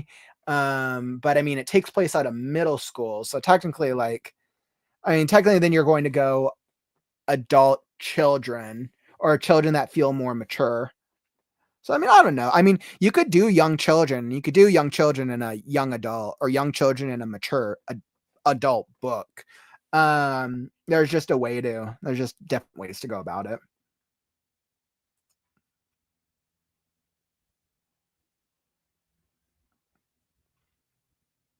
Awesome. Yeah, thanks again for submitting, my friend. Really, really appreciate that. Lynn asks a great question, Zen. Are dreams a recurring part of the book? That actually, yes, that is a beautiful question. And I think I think LeMay asked that point of, oh, I think the Vanessa character might actually have like some type of dream power, or maybe she's going to have some type of dream power. And I think that's something to think about. So if this opening thing, like this is the only dream in the book, then we don't need to worry about it. But if dreams is a recurring thing throughout the book, whether they're just dreams or maybe there's like a dream world and Vanessa has dream magic and she can control dreams, regardless, then you would actually want to do a little setup or foreshadowing for this type of like dream world. So that's something really good to think about. And I couldn't tell that from the first chapter. Even if there was a foreshadow, I could have missed it. Oh, Mary, thanks for checking this. So, like from Google, ages 6 to 9, ages 6 to 9, first chapter books and graphic novels. Interesting. Ages 8 to 12, middle grade novels and graphic novels. Ages 12 to 18, young adult novels and graphic novels. Not strict. Yeah, interesting. So, really, young adult is from age 12 on. Yeah, Soul, I don't know if you're still in here, Soul, but I think if you're going for a picture book, I think yours would probably be ages 6 to 9, I believe, based on a Google thing. If you're going for that, I believe. But I mean, maybe as a graphic novel. Yeah, so it sounds like then the age range is 12 to 18 if it's young adult. If it's middle grade, it's ages 8 to 12. That's interesting. Let's see, Morgana, like characters are aged 14 to 18, sometimes older. Let's see, middle grade, 11 to 13-year-old characters, unless it's the Percy Jackson series. Characters are age 14. Yeah, and I mean, okay, so I'll give you guys the perfect example, right? So you can have young characters who are older, or you can have young characters who are put into older situations and for adult. Perfect example. Let's think about one of the most popular Netflix shows in the past decade, Stranger Things. If whether or not you've seen Stranger Things, all the protagonists are children, yet the children are put up against mature themes.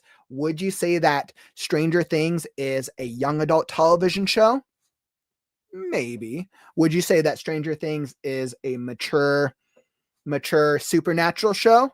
Maybe. It balances that line because the adults are the secondary character.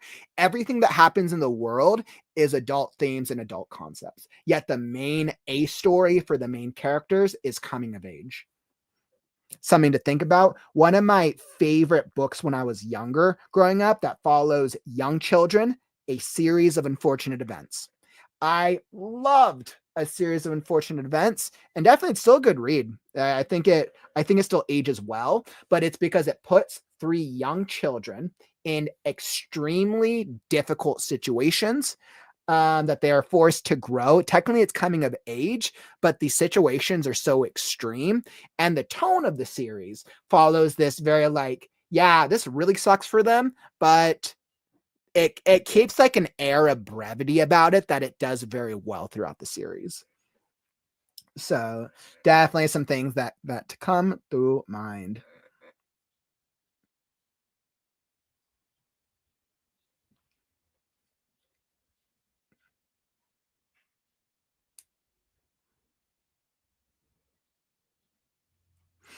Let's see, in the WTC, you're like, if this novel is loosely based on something based in anime, then it's not uncommon for the characters being in middle school. And that's a good point. This is actually a really, really good point. Anime characters are almost like always, and like I don't read graphic novels, but I've seen my share of anime. Anime characters tend to be in especially the school settings, they tend to have a more mature ambiance or mature character development, but they're in like younger schools. You actually can get away with that in the graphic novel genre. Absolutely. And that's something that just understanding the culture of whatever genre you're in. So that would be like a culture or a genre specific thing to be aware of. You're absolutely right. Harry Potter, the children in the first one, right, were super young, right? They were definitely very young. And then they aged with the books, the movies, whichever one you saw. But I think we also saw that the earlier books were very simple coming of age stories. But then as the books evolved, it became more mature concepts. So you could argue that book seven tonally was mature adult fiction, whereas book one, young adult, young adult coming of age. You could argue that. Interesting. Oh, thanks for checking. Like Stranger Things has the TV rating of TV 14. Interesting. That actually makes sense. I'm not surprised by that. Let's see. And then before I forget, Morgana, you actually asked a great question.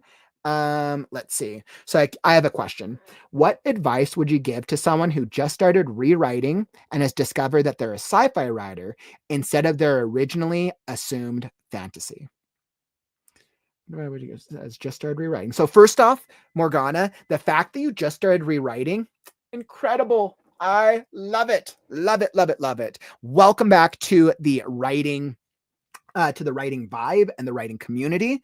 Welcome back. My biggest recommendation, even before the sci-fi fantasy conversation, is now that you're feeling motivated and you're feeling inspired, figure out what an easy, consistent routine is for you, writing on a week by week level that fits with your lifestyle.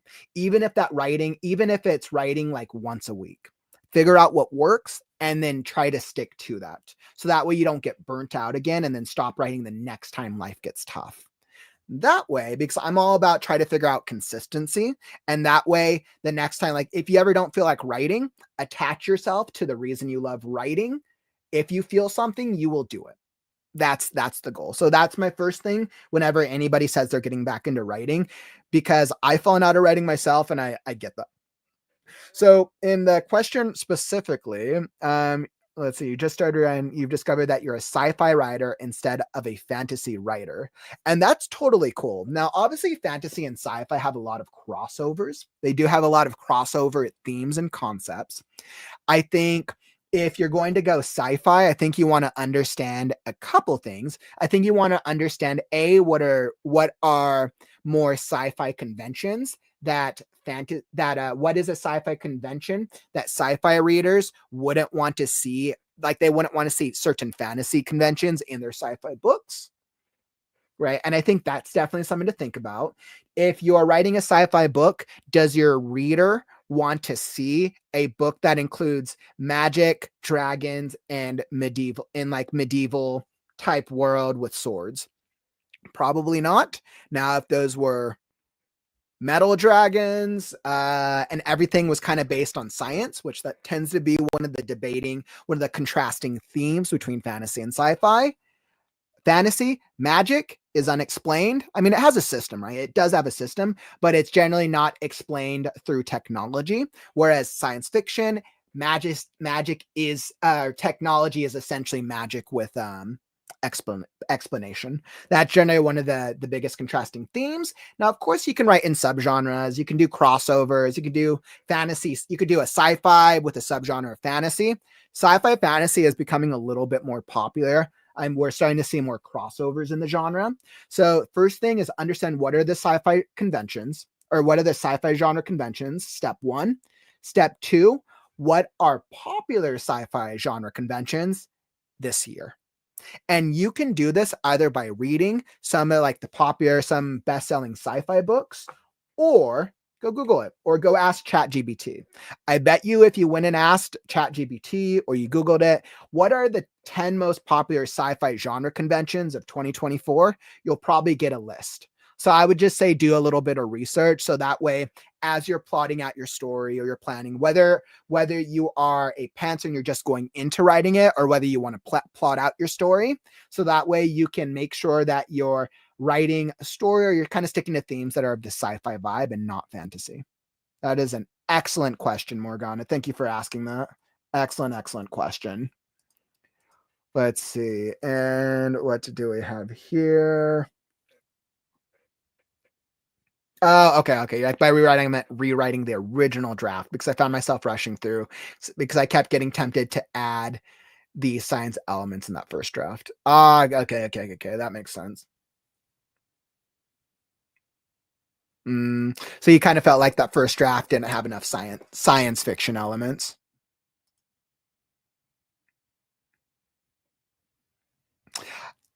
Absolutely agreed. I haven't read that one, but I've heard really great things about it. I've heard that he contrasts the science fiction and fantasy genres very, very well. That is an absolutely good recommendation. Star Trek and Star Wars are both sci-fan. Star Trek. I mean, I feel like I would consider Star Trek. I feel like I would consider Star Trek science fiction. I would consider Star Trek science fiction, but I know both of those have very extreme fan bases. Um, Star Wars, okay, I could see Star Wars as maybe a little bit more science fantasy, especially because the way the Force is designed. You're like midi-chlorians, the Force. Sure, that's a magic system. I could see why they would say Star Wars is sci-fi. I think I would still consider both them science fiction personally, with maybe some fantasy elements, but I don't know if I would consider them that sci-fi. I feel like if I were to put something into the sci-fi category, science fiction / fantasy, the core themes would have to be equally fantasy and equally science fiction.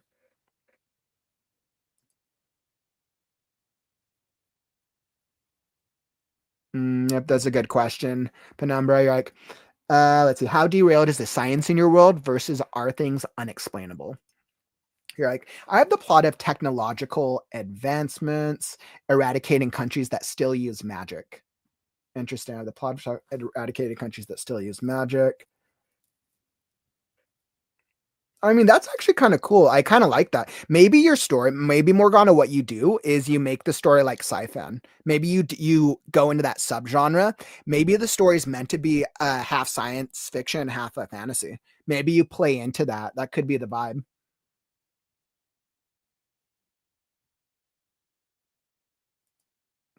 Like Star Wars is more fantasy. Interesting. I would always categorize Star Wars as more science fiction. What is the opening shot of Star Wars? Two giant battleships going at each other. Yeah, I was like, I don't know. I mean, I'm sure there's been millions. I've been sure there's debates. I wouldn't say I'm a hardcore Star Wars fan. I'm definitely not. But I mean, appreciated all the movies for what they are. But I would still consider Star Wars science fiction personally. Star Trek is Q, which is powers that cannot be explained, which could lend to fantasy. Star Wars has the Force, which is more fantastical of a power. I could see that. I see why that. I mean, they're like the Force, like okay, well everybody has midi chlorians, so technically you can use the Force if you have enough midi chlorians in your body. That actually makes sense. But maybe those are the hallmarks of great science fiction or great fantasy stories. Maybe that, and that's probably why they get crossed so frequently because they have to pull elements from both. That's actually really interesting. Yeah, Morgana, maybe I feel like the vibe and kind of what I'm feeling with the community is that maybe you should go into science fiction fantasy. Maybe this book is science fiction fantasy and you should play into both elements. I think that could be fun. Definitely, Morgana, if you ever want, feel free to submit an excerpt for the critique show. You should definitely submit an excerpt. I'd love to see what you have going. I know you're over on Twitch. I have everything linked over on the WriteNow YouTube channel if you want to see the submission stuff. So I highly recommend. Let's see. And yep, and McCaffrey did a mix of both.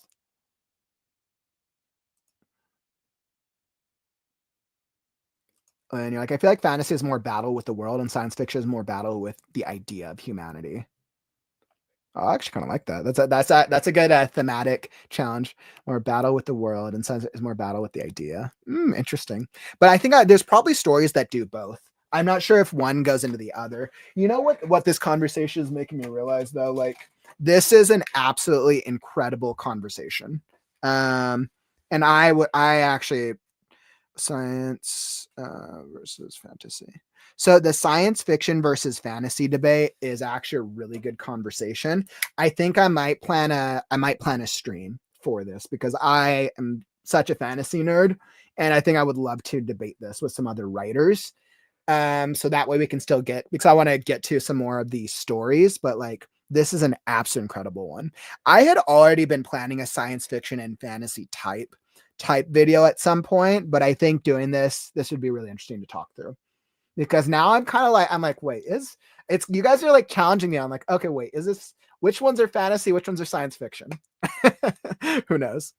Okay. So before, let's see. So we're gonna hop into the next one. We're gonna be hopping into Bethany and epic fantasy. But before we do, I wanted to call out to you guys. I have just done a refresh of my editing services. So I wanted to call out real quick for anybody who is looking for an editor. I have just updated my editing services on my website. So if you are looking for book editing services, and I will drop the link, it's linked down in the YouTube description. I will also link it down here. Let's see. So that is there. Oh, let's see. It says your YouTube page isn't found. Morgana, I'll drop the WriteNow YouTube page over on Twitch for you so you can find that.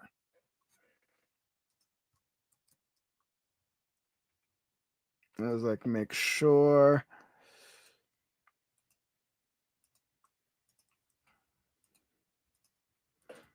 All right, Morgana, there you go. I just dropped the WriteNow YouTube channel over on Twitch for you. So that way you should be able to find it that way. But so with editing services, I've just done a refresh. If you are looking for editing services, I've done the pricing. My rates they're kind of like below-ish borderline market rates. Market value is a little bit higher. I think what I try to do differently is I price them just below market value, but then I try to give discounts. So I do try to give discounts to clients. I give discounts for first-time clients. I give discounts for batch edits, discounts for YouTube channel members, and discounts for referrals. I also do give discounts for higher tiered pricing. So people who like purchase more, then I give bigger discounts because I think that's just a smart thing to do. And what makes me stand out is anyone who's done editing work with me before, you'll receive an editing guide because most writers hate editing. It takes time. So I give you an editing guide to help make the editing process, the revising process, once I've gone through it, easier for you. So it saves you time. You're also going to get a story Bible, which is going to help lay out your characters, your outline, your world building, and help you figure out the problems when you're trying to go through it. So story Bibles are so helpful. I highly recommend. And then, of course, you get the editor's draft. I have publication resources, and I make myself available 24/7 because I'm always working.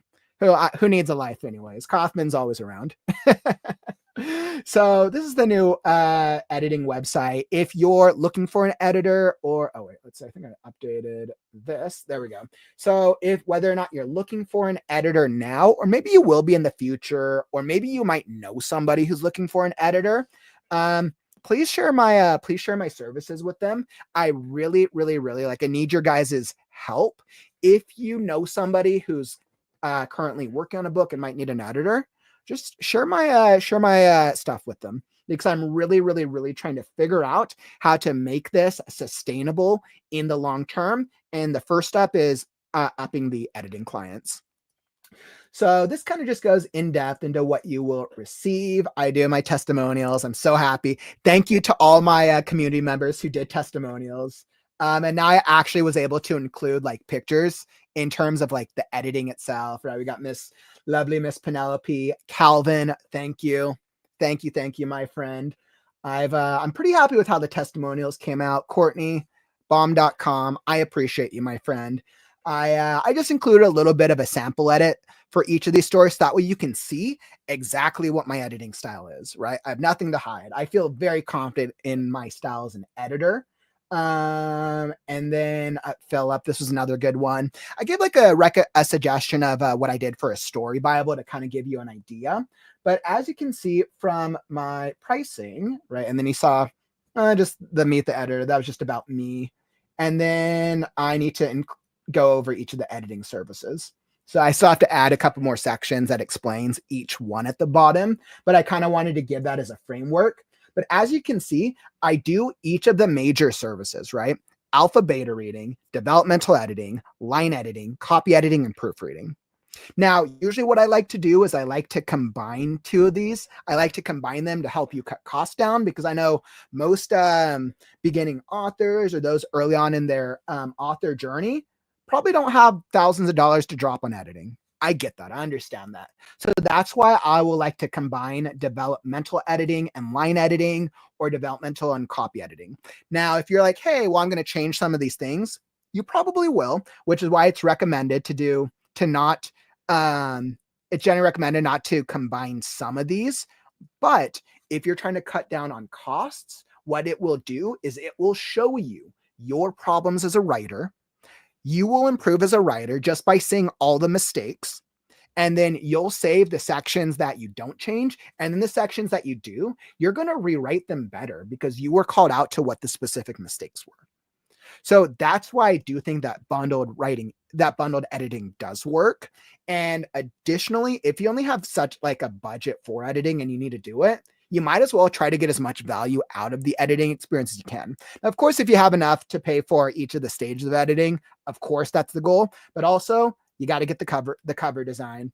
Don't skimp money on the cover design, because if nobody likes your cover, they don't buy the book. They don't even check the book out. So cover design, blurb, editing, right? No cover design, they don't check it out.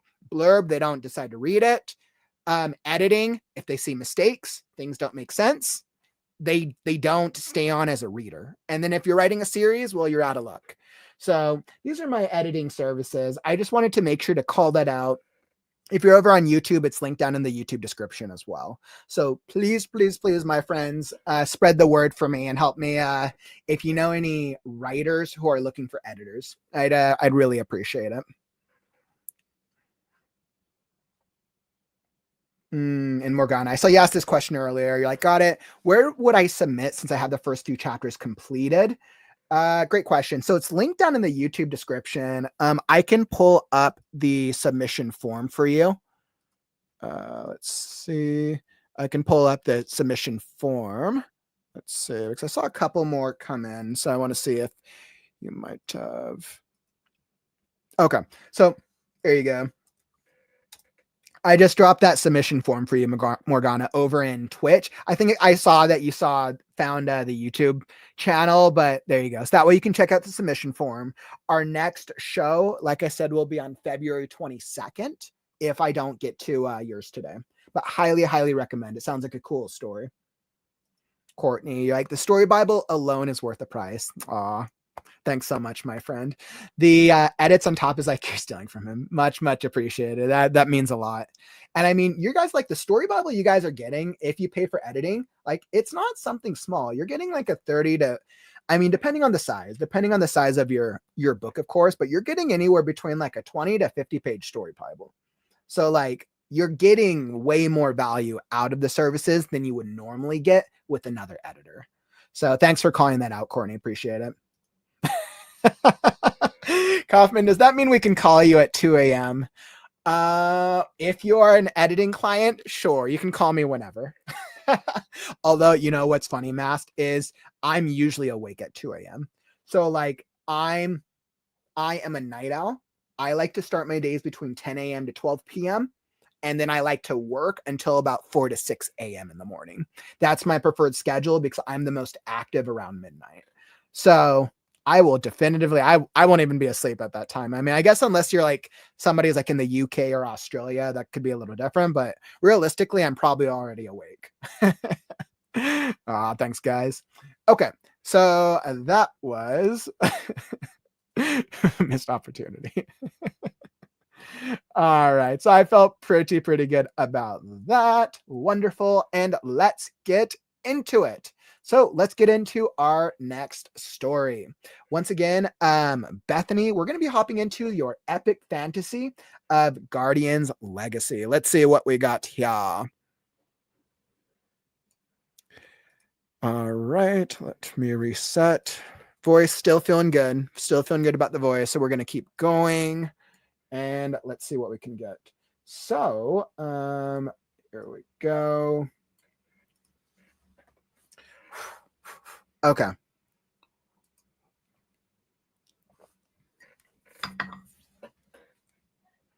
All right. And I think I got this all queued up. Let me make sure. Just got to check something. And then we are going to get into the next story.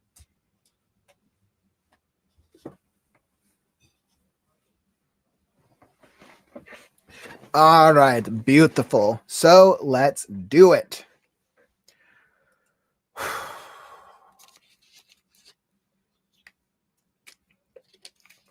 Okay, so this is a rough draft, and yeah, I think that's all that we got for this one.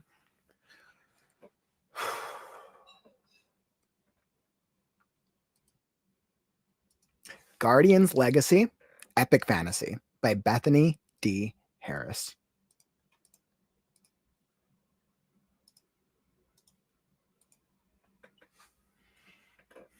In the land of Ambrosia, heavy snow falls as winter sets in for the year. The royal family begins its crossing of one of the bridges that connects to the forest. They cross carefully, for the bricks before them froze over the night's frost. The guards begin to cross carefully, first before the carriages. The horses halt and begin to stomp their feet on the bridge. Their ears pulled back for something ahead troubles them. The guards look for what the horses are, sensing aware of their signals of distress. About a mile ahead of them, a dark figure lays on the side of the bridge. The guards, the horses, for they would not move any closer. They drew their swords at the ready for any possible attacks. The figure started to stir. The figure stood up, not on 2 feet, but 4 paws. The figure began its approach in process. The creature shook off the snow off its back. The guards noticed its jet black fur, revealing itself from the mingled frost and snow. Its ears at alert as the guards were in a waiting for attack position, waiting for what was now apparently a large wolf approaching. The wolf got bigger than a normal wolf should. The guards did not waver. They knew their duty. Before anything could happen, a commanding voice broke through. "Stand down!" the voice shouted at them. That's what startled the guards the most, for they knew that voice too well. "Do as ordered, but stand ready," Noller, the high guard, commanded, the only one to give a sub-order to that voice's command. "Her Majesty gave you an order, knight," snarled the wolf. "Her Majesty gave you an order, knight," snarled the wolf. The knights astounded as the wolf spoke to them. It spoke again. "I mean no harm here, only to deliver a message."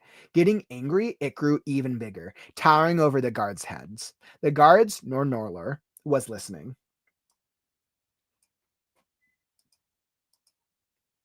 "Stand ground, men! Swords at ready! No backing down, for stands between you is an enchanter!" Noller ordered. "Feeble man, I have awaited..."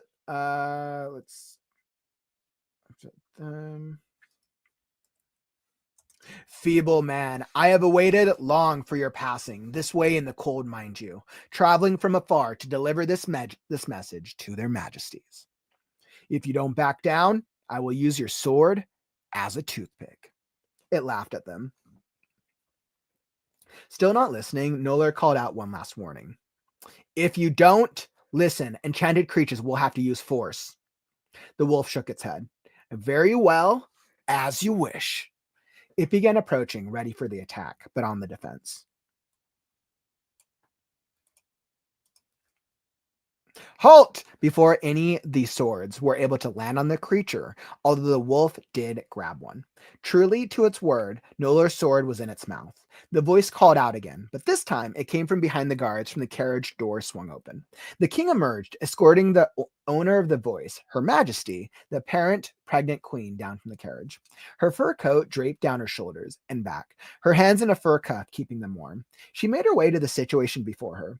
Noller went to reach from the wolf's mouth. The wolf growled. The guard walked away. The wolf dropped it on the ground before Her Majesty and bowed its head. Noller retrieved the sword and sheathed it. The other guards followed suit and sheathed their weapons. Noller bowed to the queen. "Your Majesty, it is not safe for you to be out here, especially in your condition," he remarked. "Nonsense," she chimed. "Nonsense," she chimed back. "I will be fine. There's no danger here." The guards looked at her confused, for her disregard for the giant wolf before her. The snow has slowed its fall, and the child in me is active since this wolf approached. I think he senses a friend, like any fae, half or not would. Noller bowed his head to her, knowing there was no sense in continuing conversation with her mind being set. She approached the wolf. It sat down and once again bowed its head. The queen gestured for it to raise its head. Noller, as high guard, is it not your job to recognize friend from foe?" she stated at him, looking the wolf over. He bowed his head, for he knew she was right. "Yes, Your Majesty, I jumped ahead of protocol due to the reputation of this bridge as of late. Instead of seeing a possible friend in need, I apologize, my queen." "Your apology is not with me, but our friend here." She kindly gestured to the wolf, looking at him with stern but kind eyes. "The wolf is an enchanted creature, Your Majesty. How is it a friend nor a foe?" he stated, while continuing his stubborn guard duty and not realizing what the queen was trying to tell him. The queen turned his full direction, fire in her eyes, at him. He bowed, knowing his words were out of place. "Head up, knight!" The low-term first position shot him like an arrow. "Look at the wolf," she demanded him. "Do you not see her, marking not it, and certainly not enchanted but gifted?" At the queen's word, he did as told. On its hip, plain as day, was a gray paw print. "What do you see?" she inquired. Humble, he stated. "A paw print, Your Majesty," he said to her. "That she can speak and grow in size. What does that equal?" She integrating him. She is of 2 of the kingdoms, allies, your grace. He intimately ordered a full stand down, and the knights, except Noller, mounted back on their horses. Noller knelt down to the wolf. My most humblest apologies, friend of the throne, he spoke. The wolf growled at him. Ill forgive this time. She let out a soft breath, snarling, so Noller understood he was on thin ice with her and regained a semi-normal large wolf size. All right, the queen.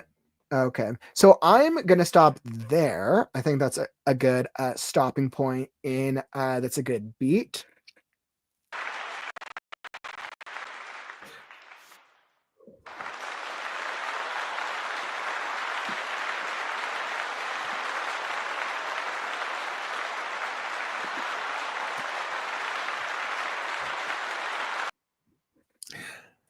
All right. So I stopped there. I stopped it a little early. I think one of the biggest challenges for me to get through was the between the grammar and a lot of the inconsistencies with like the structure or the sentences of it. It just made it a little difficult to read to do a really good reading as I would like. Granted, this is a rough draft. So because this is a rough draft, I don't normally touch on grammar, but as a live reading, it just made it a little bit more difficult.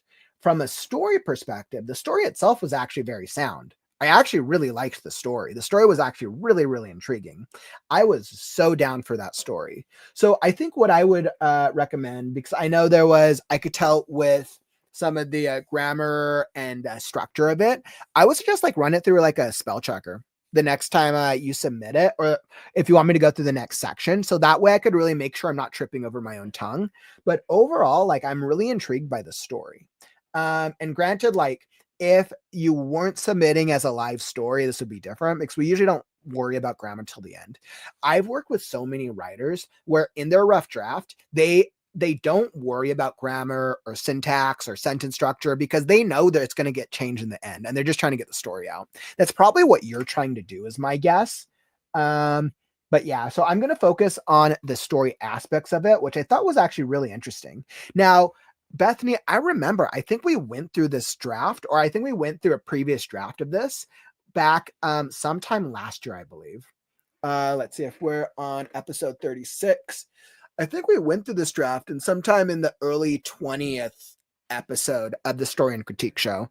So I know it's been a little while, but I loved the setup for the story. I think the setup was really cool, right? We have the guards and we have the guards. This royal regiment is going along this road, escorting this queen. They come across this creature who's on the bridge. The guards treat the creature poorly, and then the creature is basically seems like they might be a friend of the throne, and then the queen is basically chiding the guard. Now, and actually something to keep in mind as well, anytime a new character speaks, always needs to be a new paragraph. So always make sure that dialogue, new character speaks, new paragraph. Now, I think some of just like the structure of it was probably just funky because it was in Google Docs, but just something to keep in mind. Now, in terms of the main story, I think let's see. I was trying to figure out who the development. So overall, I liked the plot of it. I thought the plot worked for what we read so far. That I was good with. I think trying to understand who the protagonist was. I wasn't sure if the protagonist was the guard, the queen, or the wolf.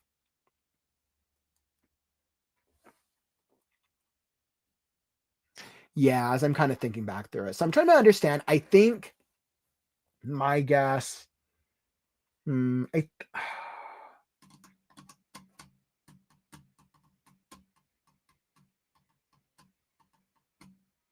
Yeah, because you kind of you gave them all equal POV. So I would say, like, I think my guess is the queen. I think my guess is the queen is the protagonist. So technically they're escorting her. Yeah, my guess is the queen is the protagonist. I would say the queen. So I would say whoever is the POV, I would just say introduce them, give them a little bit of interiority, like what do they think? What do they think about the situation? And combining that with the dialogue to make it a little stronger. You described the situation very well. Like, I knew what was going on. I wasn't confused by what was going on. I just, because I didn't know who the main character was, I didn't know emotionally who I should feel attached to.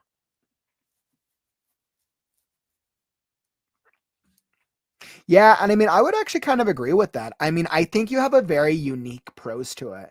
I was like, I don't know if childish is the right word, but I think there was definitely, you had a very like subtle prose that was actually very unique. And I think once I think once like some of like the grammar things are cleaned up, I think this would actually be a pretty incredible reading. I really, really do. But I think also sticking to kind of what Mass Toaster was saying, like wondering who the MC was. And I think if you clarify for the reader who is the MC, right? Who do we care about? Whose journey are we going on?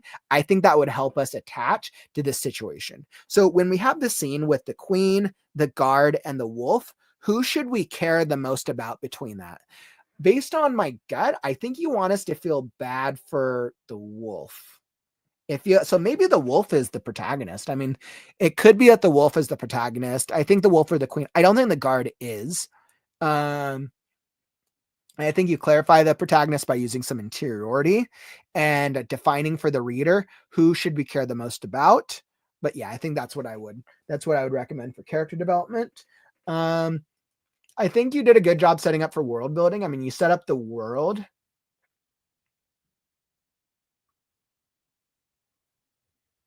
Let's say about a mile ahead of them.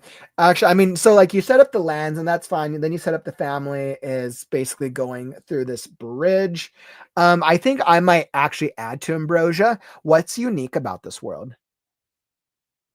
Heavy snow falls as winter sets in for the year. What is unique about Ambrosia? And I think you could probably maybe even add just like one sentence about what is unique about this fantasy world. Do they have dragons? I was like, okay, if they have dragons, I approve. But it's like, okay, so let's say this fantasy world where dragons are extinct, or this is a fantasy world where dragons do not have any powers and they cannot breathe fire and they're basically don't do anything, right? Or do something like this is a world where magic does not exist. That'd be different for a fantasy world, right? So there's a couple different things. You could even do like a setup with like if you're going more like political intrigue. There's different ways you could go about it, but I think you just want to help the reader understand why should I be interested in the land of Ambrosia? So I think that could help from a world building perspective. Yeah. And then I'm definitely intrigued by the plot. I really want to know who this wolf is. I'm like definitely intrigued by the wolf for sure. So I thought the wolf was, I think of the characters, I was the most intrigued. I want to know the most about the wolf character. Yeah, I would say that's who I'm the most attracted to in this scene with the wolf. Right. And then I think what you're doing with the guards and Noller worked. I think it's just structuring the paragraphs needs to be fixed. Right. So I think then if we make this right. So then I think if we fix the dialogue of it and we made them separate pieces, then that would make it easier. And then we could better attach to the characters as well.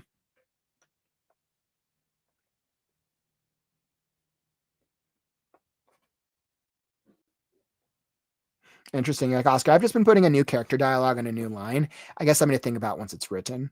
Yeah. And I mean, the dialogue rule is that anytime a new character speaks, new paragraph. But let's say you have one character who's speaking and you want to break up ideas. You have to remember that that paragraphs are broken up by ideas ultimately. So if you have a character who's doing a monologue, you can split up that monologue over different paragraphs.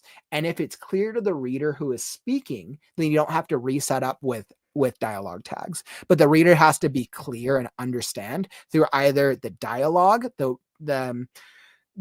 way the character speaks, or through action or interiority that is the same character across paragraphs. So great call, Oscar. Definitely something to think about.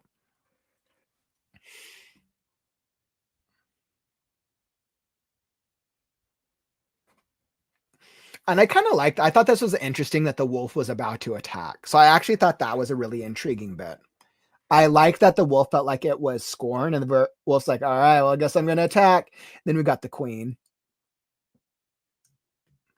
And the queen's like demeaning her men.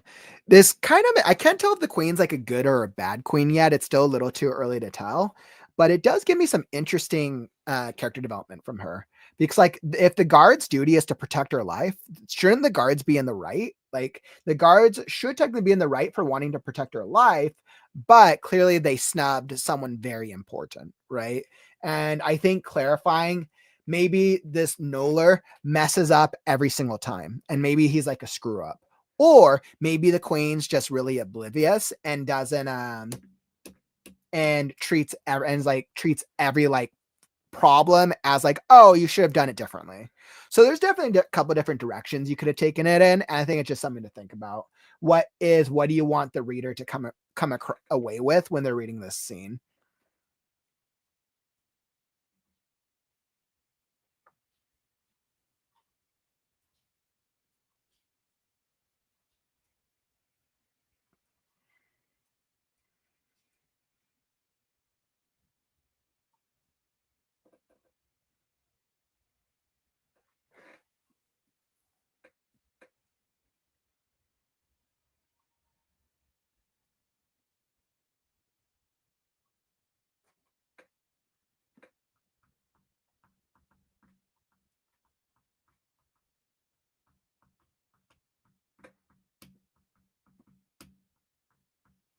All right, beautiful. So yeah, I'm kind of going through it. I think more of my recommendations would just be kind of along the same lines for just kind of cleaning it up. But I'm really intrigued by the plot, Bethany.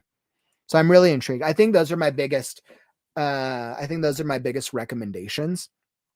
Focusing on our main character and then trying to sprinkle in a little bit of world building. But so far, the plot sounds interesting.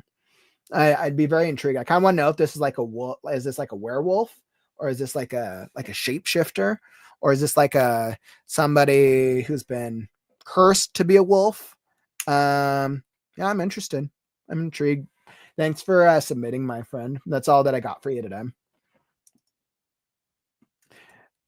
All right.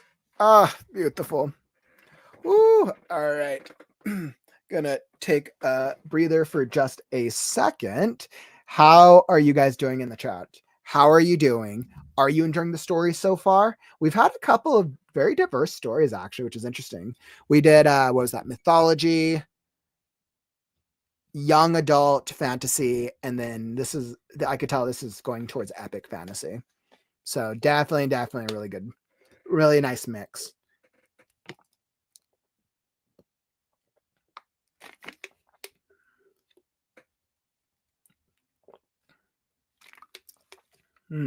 Let's see. And then next one, we're going to be doing some more fantasy. It sounds like today is the fantasy vibe. All right, we're doing more fantasy. We're going to hop into Mary. I got yours up next. We're going to be doing crystals with Mary. Mary, we're going to be doing the crystals, my friend. So we're going to be hopping into yours next, Mary. Let's see. Awesome, Morgana. I saw that you submitted. Awesome. Let me check.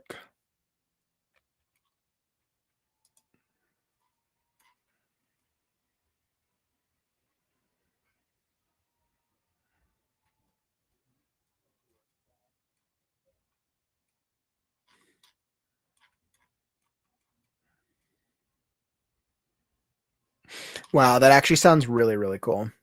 No, that story. Thanks for submitting, friend.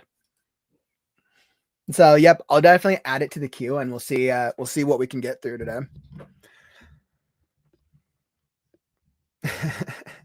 Oscar, where dragons are large lizards, and their wings are for mating displays only. I mean, how can we do something different? Yeah, I completely agreed. Thanks, friend. Okay, perfect. Thanks for clarifying that for me. Appreciate that.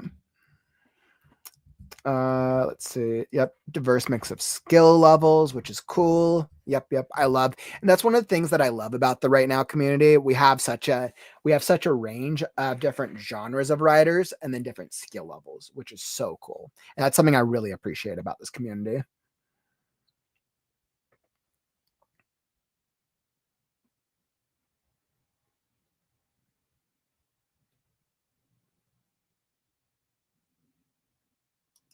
You're like, I don't even use said tags. I haven't had issues with anyone being confused who is talking yet. Okay. Well, then, yeah, if nobody's confused about who's speaking, then you don't even have to worry about it. Then you're probably relying on action.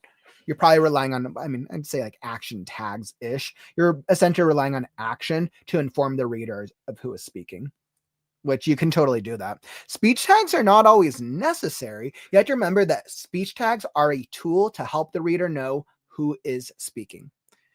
A lot of professional authors say that speech tags should be invisible. Sure, maybe. I don't know if I necessarily agree with that for every instance, but I understand where they're coming from.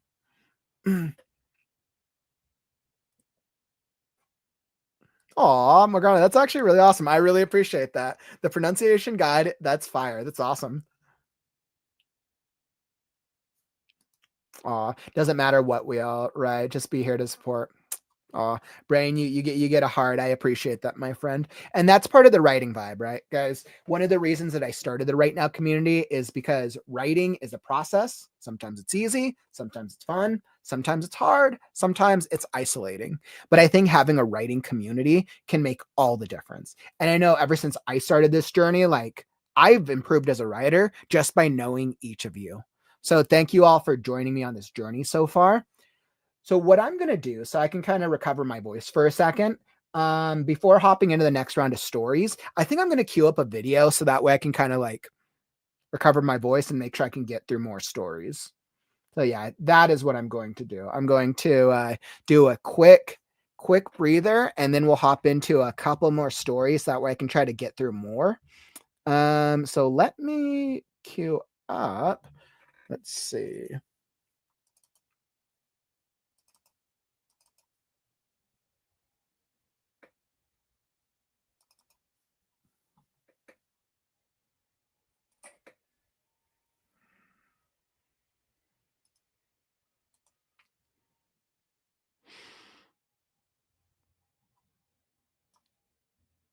I was like, oh, okay, I know what I will do. So let's do let's do this all right, well we'll do an ad real quick. So for those of you guys who aren't channel members, you should become a YouTube channel member, because next weekend is the channel member critique group. Like if you're not a YouTube channel member, you should join now, because next weekend is going to be the last critique group at the $5 tier. Highly recommend. So I'm going to play the video now so that way you guys can see the video. And perfect. So I'm going to queue up this little video that kind of talks why you should become a YouTube channel member. Wait, I need to get to the audio. Make sure the audio is good. Audio is good.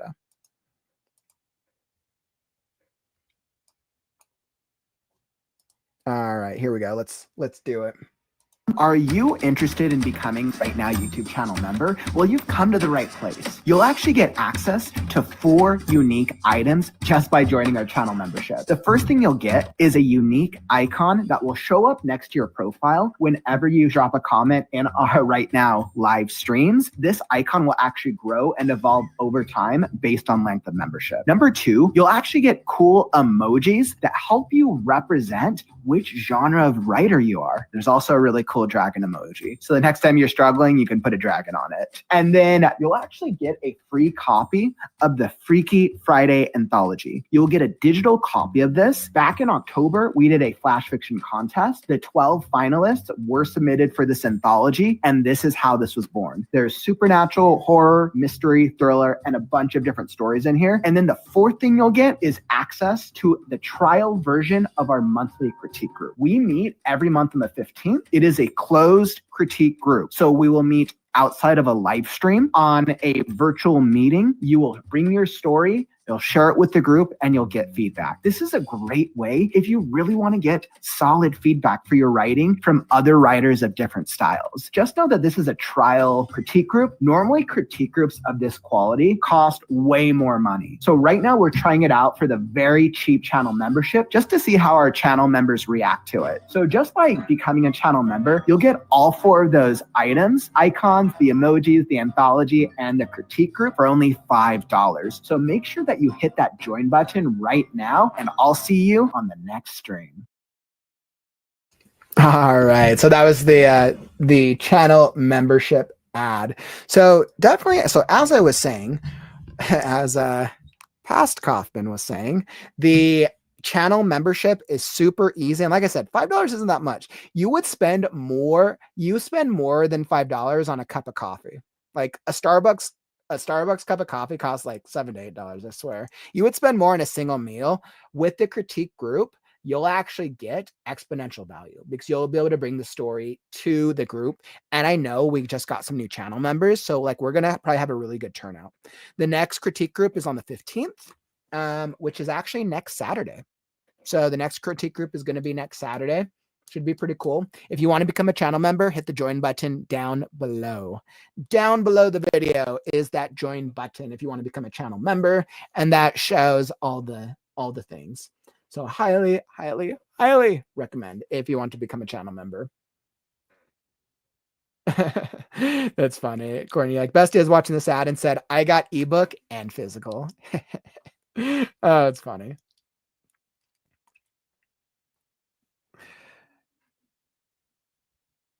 Okay, beautiful. So I was doing that. I was like, save my voice for a second before I hop into the next one. Let's see. Oscar, that's actually really cool. You're like, since I did the massive edits after your advice a few days ago, the writing has been flowing a lot better. It is more fun again. Yes. Yes. Oh, I'm so happy to hear that, Oscar. Thank you so much for sharing that. It's really, really cool.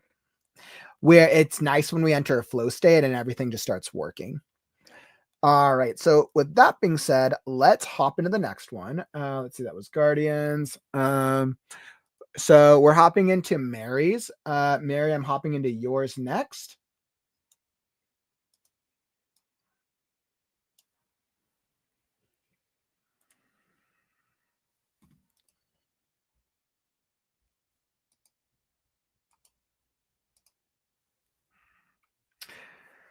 All right.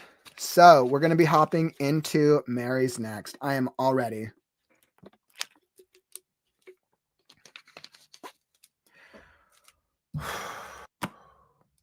Crystals, a young adult light fantasy by Mary Last, chapter 9.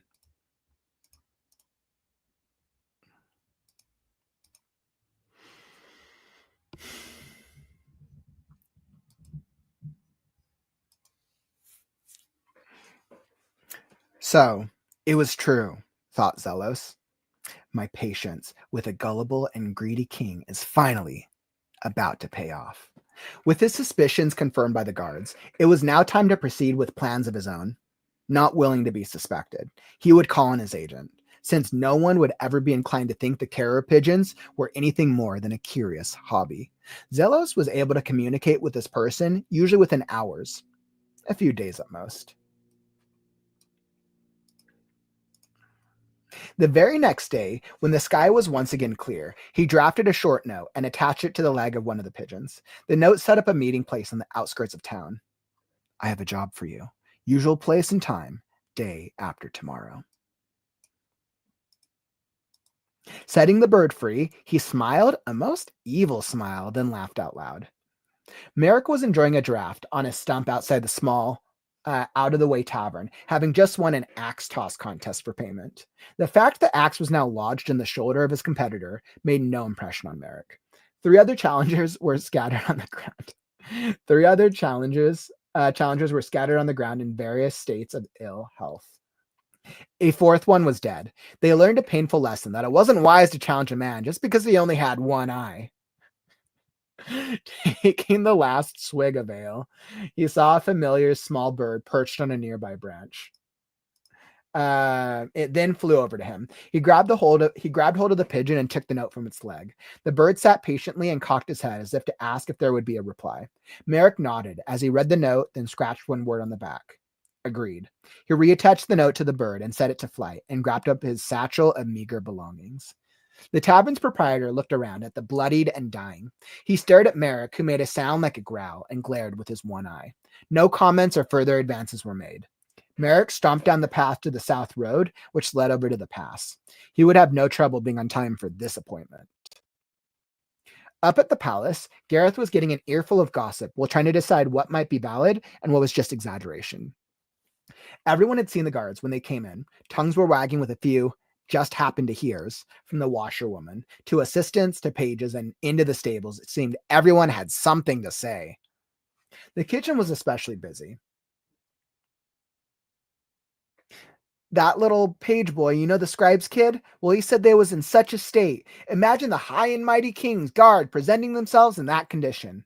Bet that Zelos was enjoying himself. Hush now, you don't know nothing. My money's on something to do with them kids. What money? You ain't got but 3 coppers to your name. Besides, what would the king want with a couple of ragamuffin street kids? You don't think it's true about them crystal balls he's after, do you? Gareth had said nothing up to this point. On hearing the word crystal, he roared, "All of you, stop all this nonsense and get back to work. I expect this place to be so clean we can eat from the floors when I get back." He stormed out in the direction of the market. So where do you think he's off to this time? Didn't he just get back? One of the scullery maids started to ask. Never you mind. He's the boss, so it's not our place. Now get to work on them dishes, the elder cook ordered.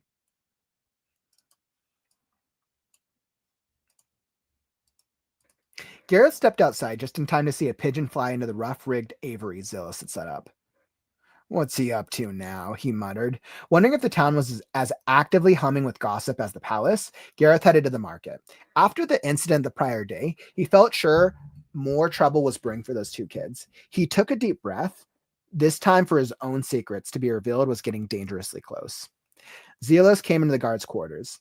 Ferris tapped Armin on the arm and nodded at the doorway. Now clean and dry, Armin stepped up to greet the advisor with barely hidden contempt. So, what brings you to this humble part of the palace? Just a few questions, Zelos said with a snake-like hiss. Regarding? The king wants more information on those with the crystals. What exactly do you know about them? And if you have any inklings of where they might be? If he's available now, I'll go and speak with the king. Oh, that won't be necessary. No need to trouble yourself. I can take the message for you. He's still in a mood about this morning, so I think it's best to steer clear for the time being. Don't you agree? Zelos put on his fake, toothy grin.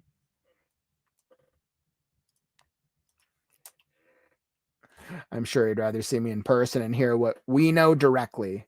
Gads, how I detest this reptile, thought Armin.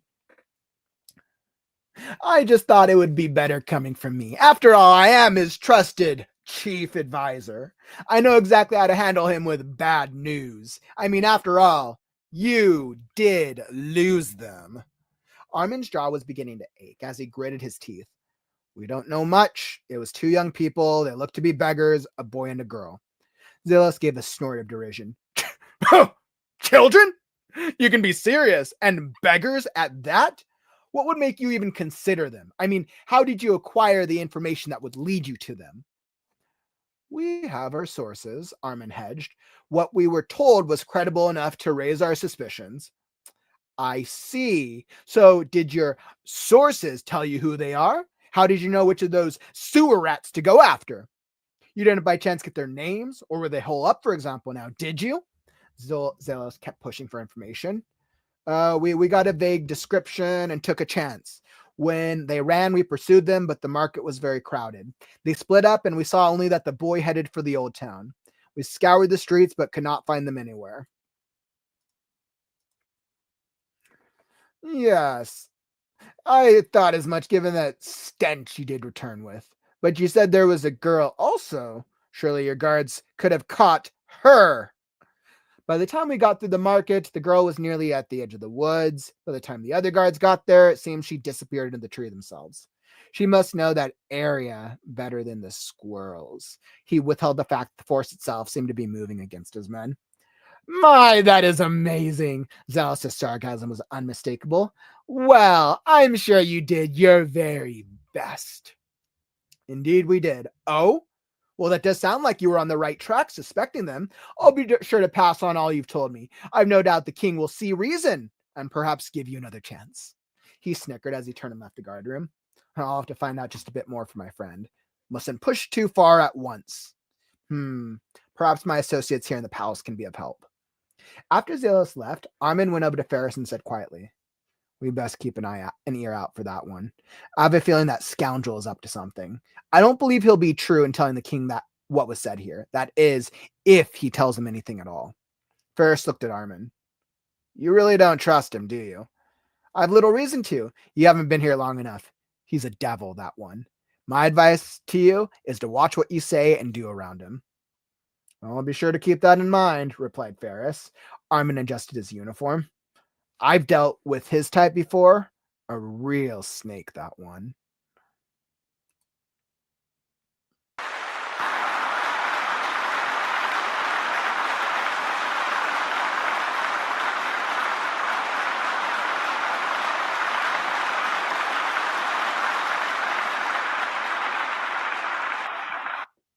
Wow, Mary, I absolutely love that.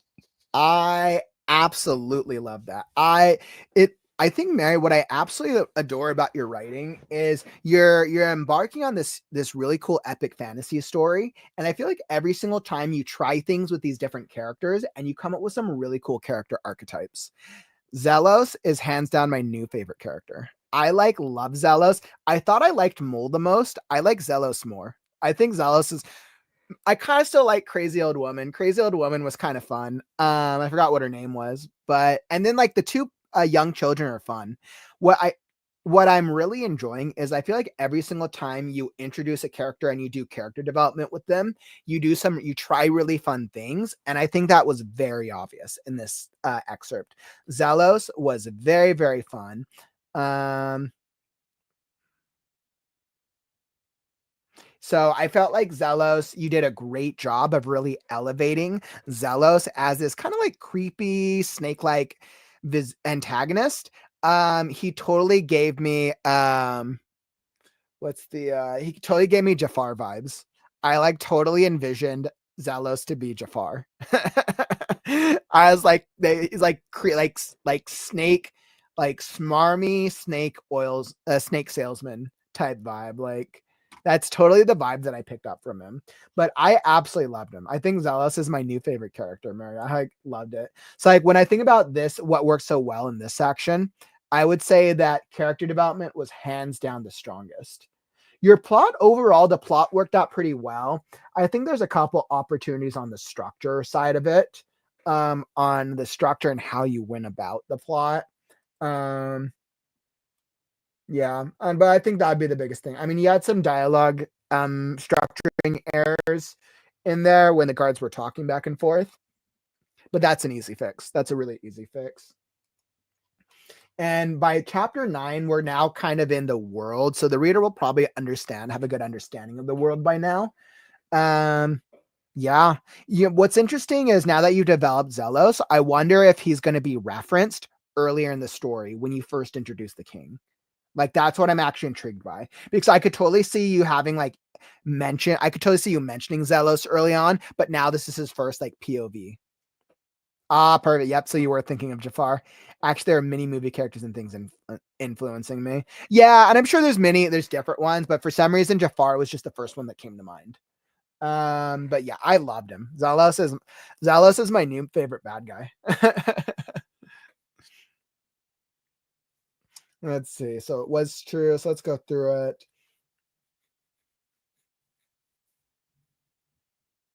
Since no one would ever be inclined to think carrier pigeons were anything more than a curious hobby. This is some great character development, right? The fact that Zelos is thinking about pigeons in such a way, because obviously he needs to get a message.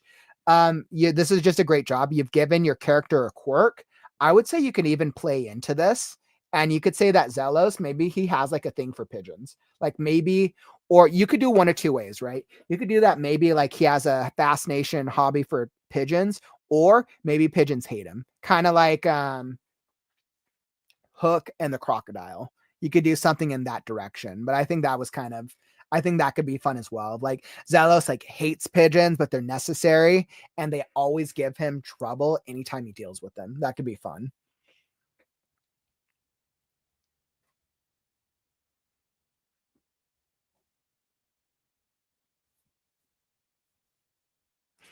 Let's see.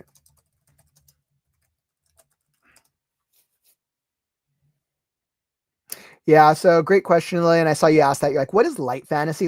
Fantasy, as defined by Google, is a subgenre of fantasy literature characterized by a lighter tone, often with humorous elements, low stakes, and a focus on positive themes, which makes more sense for a young adult genre. Thanks, great question. Let's see. He was mentioned earlier. Don't think I sent you that one. Oh, okay, yeah. So you did mention him earlier. Okay, that's good to know. Since no one would ever be inclined to think the carrier pigeons were anything more than a curious hobby. Dillis was able to communicate with this person, usually within hours, a few days. So that was good. And then you switch. I have a usual place of time day after tomorrow. This was good. This was a nice use of interiority. So yeah, the way you went about the interiority here was really well done. Great work on this part, Mary. This use of interiority is perfect. So nice work on that. I like this first setup with Zealous was really nicely done. And then Merrick. I loved Merrick. Merrick is like Zealous and Merrick are great bad guys. And once again, you give us a quirk of a fourth one dead, right? You don't introduce him with the one-eyed, right? Many writers might do that of like, okay, this is a one-eyed assassin. No, you do some action. They learned a painful lesson that it wasn't wise to challenge a man just because he only had one eye. That was really great. That was a great setup. You do action, you set that up on the back end. Great quirk, really nice work. Great quirk, really nice work. There you go. There's my quote of the day. Great quirk, really nice work. I'm cracking myself up. Okay, so let's see. Taking the last week of ale, he saw a familiar bird. This is all good. This is now moving the plot along. This made me like Merrick's character originally, and now we know he's getting the bird from Zelos. So this is good. I'm happy with this. That is all pretty good. I don't really have too many fixes for the first section. I think the first section was pretty smooth. I like the pacing of it. I love how you set up the characters. I think for Gareth, I think right now, because I know you've touched upon Gareth a couple times.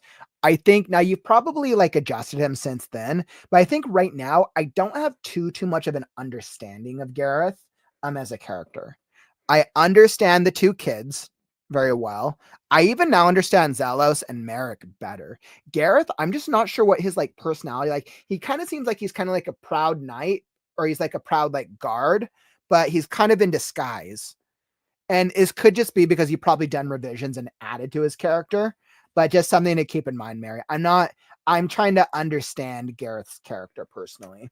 Other than that, because he comes across as I like almost feels like I want him to be likable, but then he treats he treats like the people like poorly. So like, okay, or maybe he's just putting on a mask and people expect that of him, or he could get killed.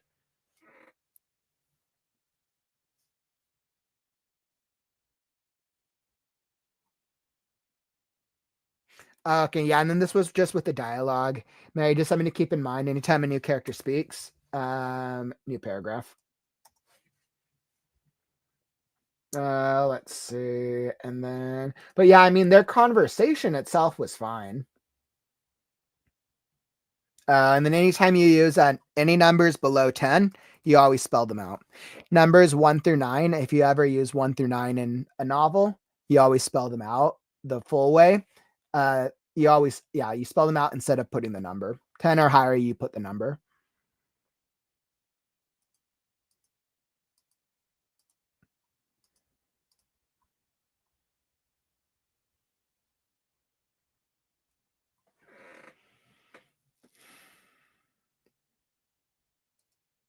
Yeah, and I think Gareth is just putting on a front.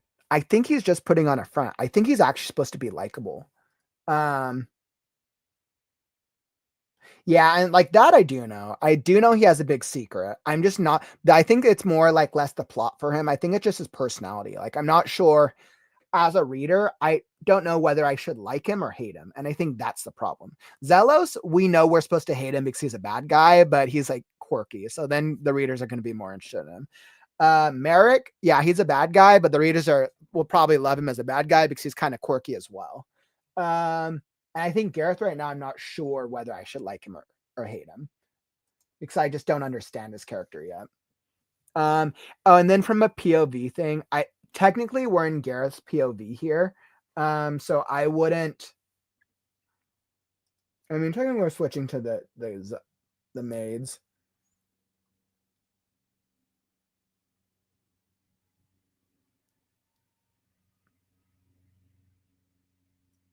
Yeah, I think I would cut this this part here. Yeah, okay, yeah, that's what I thought. I thought he was a big friendly guy. So then when he does something like this, like he shouts at them, how does he feel about that? Then I would say like he felt Gareth as he walked out the door, he overheard. Right. And then you would have this as the scullery maids are starting. I would do that. I would get rid of this here. As he walked out the door, he overheard. And then he felt guilty raising his voice to them. But if they found out his secret, he was dead. Right. So you could do something like that. Right. So I think you could do that. But like he's basically, yeah, he's in charge of the kitchens. But if you want the reader to like him, then give him some emotional, some like empathy for if he feels guilty. Why does he just shout at them? Because if he's shouting at them, both the kitchen people don't really feel like they're mean. I mean, they're not working. Like the problem is they're not working. But yeah, just something to think about. And then I would cut the rest of their conversation once he leaves the room, since technically we're in Gareth's POV right now. And if you want them to know like he's the boss, then I would include the boss bit before right after he shouts at them. So be clean. We can all of you stop all this nonsense and get back to work. And then I could have the maid respond, or the kitchen scullery maid respond. As you say, boss. Something like that. Yep. Oh, there you go. Yeah, I think that would be great. Yep. So if that temper is unusual and they're used to him being kind, then yep. So if Gareth has a good relationship with them and he just suddenly explodes, they're like, oh, something's wrong. Yeah, I think that would be better. I think that would be a great strategy. Mary, I like that. Let's see. Here's the boss. I think that would fix that. And then just cut off the scene when Gareth leaves the room, or cut off this scene when Gareth leaves the room. Since if we're in Gareth's POV, this pulls the reader out of Gareth's head, especially because we're going back into this. And then ending off with this, and the zealous thing was good. And then we go back to Zealous and the guards. The Zealous and the guards was actually interesting. I'm curious if Ferris and Armin, if you've already set them up yet in the story, or if this is the first time that you've set them up. If this is the first introduction to Ferris and Armin, because this is, I'm pretty sure Ferris or Armin, I think they are the POV in this chapter. Yeah, I think Armin. One of them is the POV. So since we are in either Ferris or Armin's POV in this section, give us a little bit of a setup who Ferris and Armin is. If Ferris and Armin are going to be in the story more persistent or more consistently throughout the book, you want to give them a bit of a bigger setup, whoever the bigger character is. If this is just a single scene and you're just kind of using them because you want to have a third person objective of them like seeing Zelos essentially, then you would just give them like a brief introduction. Okay, cool. So yep, okay, that makes sense. So they were identified then earlier. Perfect. Then you've already done the setup. Great. Perfect. Then what I would do, Mary, if you've already set them up, I would lead with whoever is the POV. So whether it's Ferris or it's Armin, whichever character is kind of like the lead in them, I would start with an introduction here. Ferris, whatever like the quirky thing is about this character, Ferris scratched his arm, cursing their luck at missing the children in the market the other day. He glanced over at Armin. He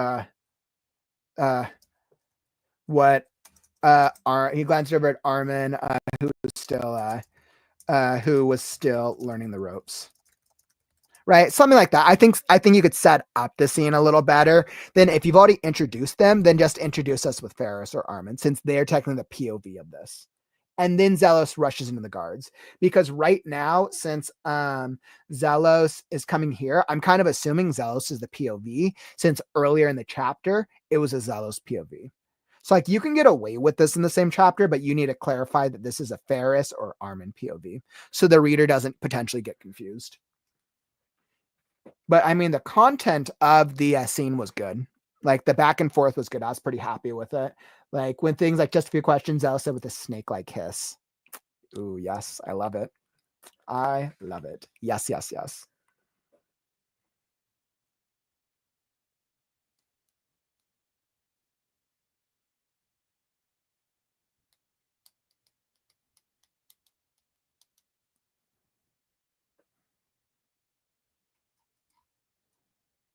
Yeah, and I think that is and I think that's good, Mary. I think that's literally all the feedback that I have. So how about Armin couldn't feel worse about the day? Yeah, I think that'd be good. I think that would work. All right, yeah. And I think that'd be a good setup. So that way the reader is like, oh, okay, they feel. And since you've already set up Armin earlier, I think that'd be a good tie-in. Perfect. But yeah, I think that's everything that I got for you, Mary. I mean, I'm really pleased with how Crystals is evolving. I'm really pleased. And I think this is part of the fun. This is one of the reasons I love fantasy. You get to explore these fun characters in this fantastical world. And I think I can tell with each iteration that the characters are really evolving.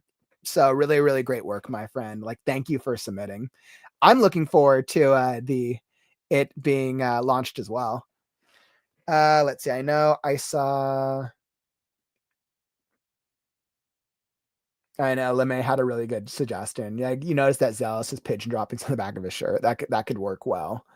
And Lillian, yeah, that's the best story I've heard in a long time. I can't wait to read the whole book. Yeah, Mary, the Crystals has really progressed over time. I'm really happy with how it's progressing. And by the way, let's do a quick call out. Welcome to the community, Lillian. Welcome, welcome. Thank you for becoming a YouTube channel member. All right, there's the end of the plug.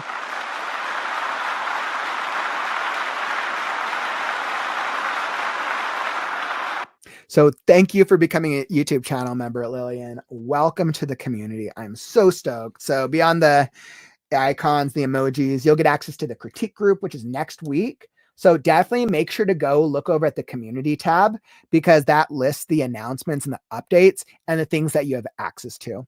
I'll be posting the critique group details for next week, probably on Monday.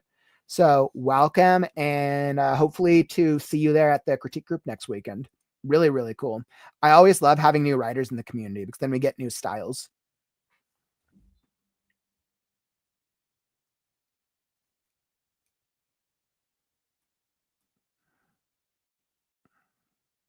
Morgana, you did a really interesting call. You're like, I didn't put down the category for mine because I'm very aware that I'm going to be marketing as YA. Interesting. But I mean, if it's YA though, I mean, you could probably still categorize it as YA. I mean, if you're going to have to market it as a YA, then why not categorize it as a young adult? I was like, because you want the reader to understand what genre it is immediately. Yeah, I mean, yeah, you want the reader to understand and identify the genre, because that actually gets you closer with your target reader who you want to enjoy the book and you want to enjoy the experience.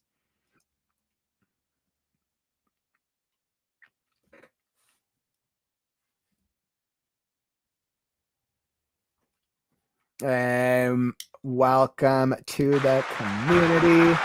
Mike, welcome, my friend. Thank you for becoming a channel member. Woo!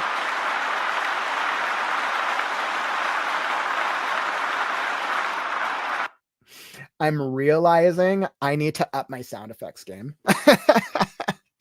Oh man, I've like finally made the new music playlist for the daily writing sprints, and now I need to get some more sound effects going. So, but Mike, welcome to the community. I hope you show up to our critique group next weekend as well. Definitely would love to hear what type of writing you guys are into. And yeah, We love helping. Our critique groups so far have been pretty fire. They've been pretty good. Like all of our members who've showed up have gotten really great feedback out of it. And it's such a great way to either support the WriteNow community, which like, hey, we're here with daily writing motivation. We've done 400 streams and many, many more to come, or to be able to get access to that critique group and those other things. So really, really cool, guys. Thank you all for coming and joining us on this journey. Let's see, Morgana. Like I put YA as the category when I get to the beta reader forms. It's a good time. Okay, that totally makes sense. That totally makes sense. And then that way it'll help your beta readers better understand your category of storytelling. I like that.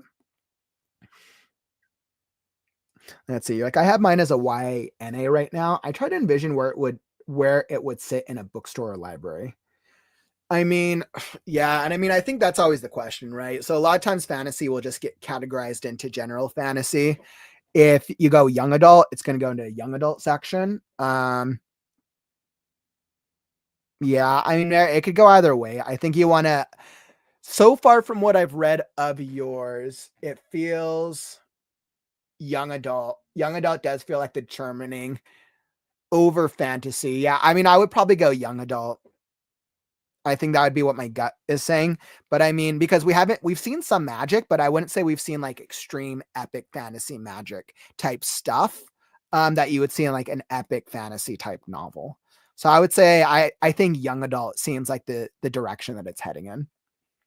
And if we're ever trying to figure out genres, a great thing to do, go to your bookstore, go to your local library and ask them, hey, this is my blurb. This is what my book's about. Where would you put this book?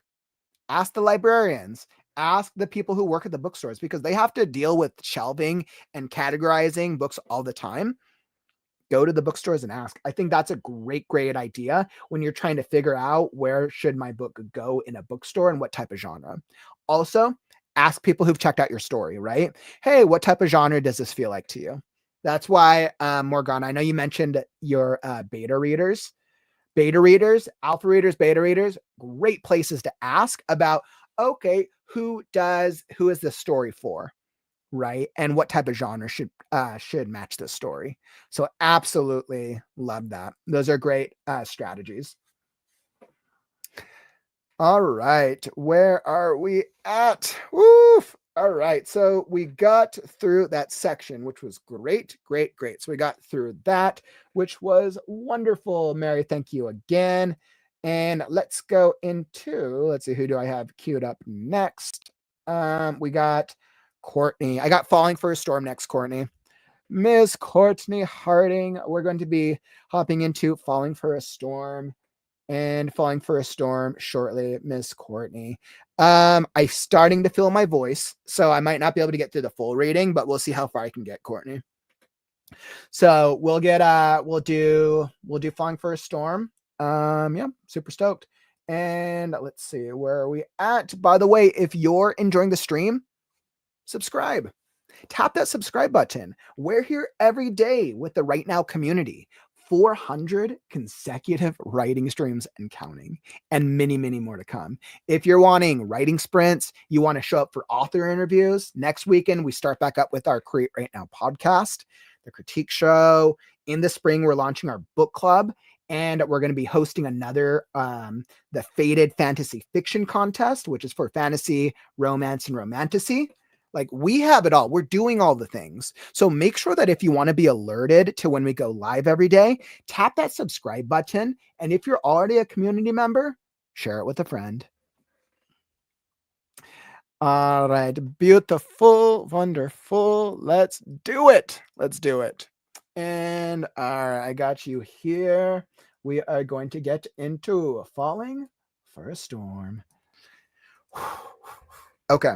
I can do it.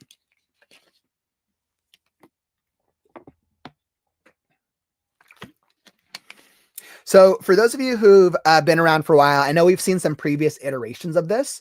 We're going to be doing Falling for a Storm, which is a contemporary romance by Miss Courtney Harding. And I know your requested feedback was you added the house description and you need feedback on the emotion. So this is the help that Courtney is asking from us. Does Does the emotion feel tangible? Does the protagonist's emotion feel like it's relatable? Is there enough emotion or too little? Also, how does it sound after the text messages? So I'll see. Hopefully, I can get through all of it. Courtney, we'll do our best. But that's the ask, and that is what we're doing. All right. Falling for a Storm, Contemporary Romance by Courtney Harding.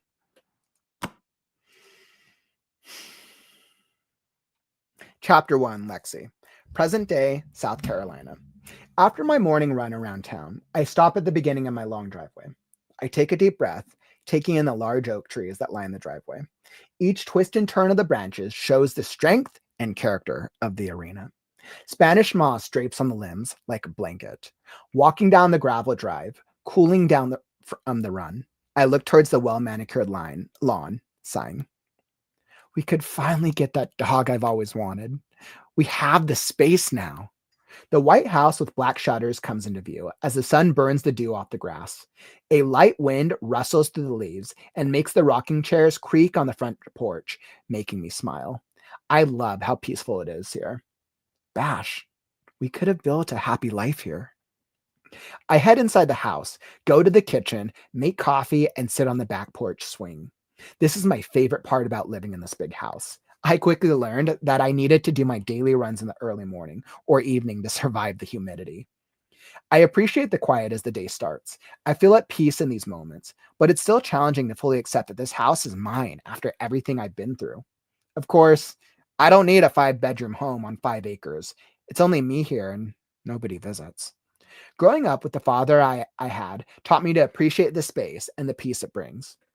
I don't have to fight for quiet or hide in my closet to feel safe from his daily parties with all his creepy friends.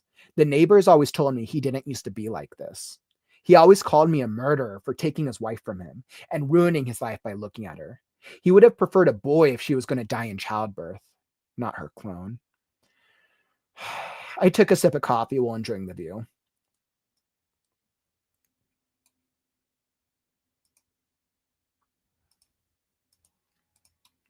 Thinking about how I only have this house because Bash died has my mood sour. I often think back to that day. I remember our last conversation before that car hit us. Bash was more than just my husband. He was my biggest supporter, keeping me grounded when life got wild. I wanted fast food and a picnic in the park. However, Bash wanted me to be more comfortable with the finer things in life. His uncle's favorite restaurant, Ricardo's, was where we headed that night for some fine dining. He never just let me be comfortable. He always wanted to show me something better and increase my comfort level. Taking a deep breath, I noticed the rhythmic splashing of the boats moving up Bohicket Creek toward the ocean for a day of fishing. Standing and stretching my arms above my head, I grab my empty coffee cup and head inside to start my day. Freshly showered, I walk into my office, tossing my long auburn hair into a bun. I chose the room that overlooks the driveway in case I get a delivery of a book I edited. My library is full of amazing stories from my authors. I feel deeply connected with the authors I edit for and feel included in their process. I like to think they're my friends, even though we've never met in person due to all the late night editing sessions. Whenever one of my authors publishes a new book, I make a care package filled with relaxing items for them to enjoy their success. I enjoy going to the Charleston City Market and getting a sweetgrass basket to fill with self-care items. I grab Bash's letter from the desk and hold it, as I do every day. Am I ready to move past this? It has been a year. Yesterday, the lady at the post office said I'm too young to be so alone. Ugh, I'm 29 and I've always been alone. Except for the 6 years with Bash. That lady probably knows her whole family like everyone else here does. Some of us don't have a family, or at least one that wants them. Everyone had an opinion on me moving here until I told them I got the house in my husband's will. Now they just let me be. Setting the letter down, I open my schedule and say I have a break. All the authors I edit for aren't due to send me their work for a week or more. Maybe I should take this time to deal with his letter since I've drawn it out this long. What if it just says he loves me and wants me to move on? That seems anticlimactic. Knowing Bash, it will be an adventure for me. He always knew I didn't deal well with emotional crap. Damn it! I'm procrastinating again. Time to suck it up and do it. Yep, I'm going to read the letter. I can plan what to do with it after. I need to do this. I might as well finish this chapter of our life together. Okay. Straightening my shoulders, I grab the letter opener, breaking the seal. I prepare myself for the worst. Lexi. Well, damn, babe. If you're reading this, it must be bad. I'm sure you have pushed off doing this for so long. And it's okay. I get it. I was like everyone else and left you all alone again. I'm sure it was out of my control. Hopefully, you've sold the house and got out of Washington. I hope you go somewhere warm. I laugh while looking at Bash.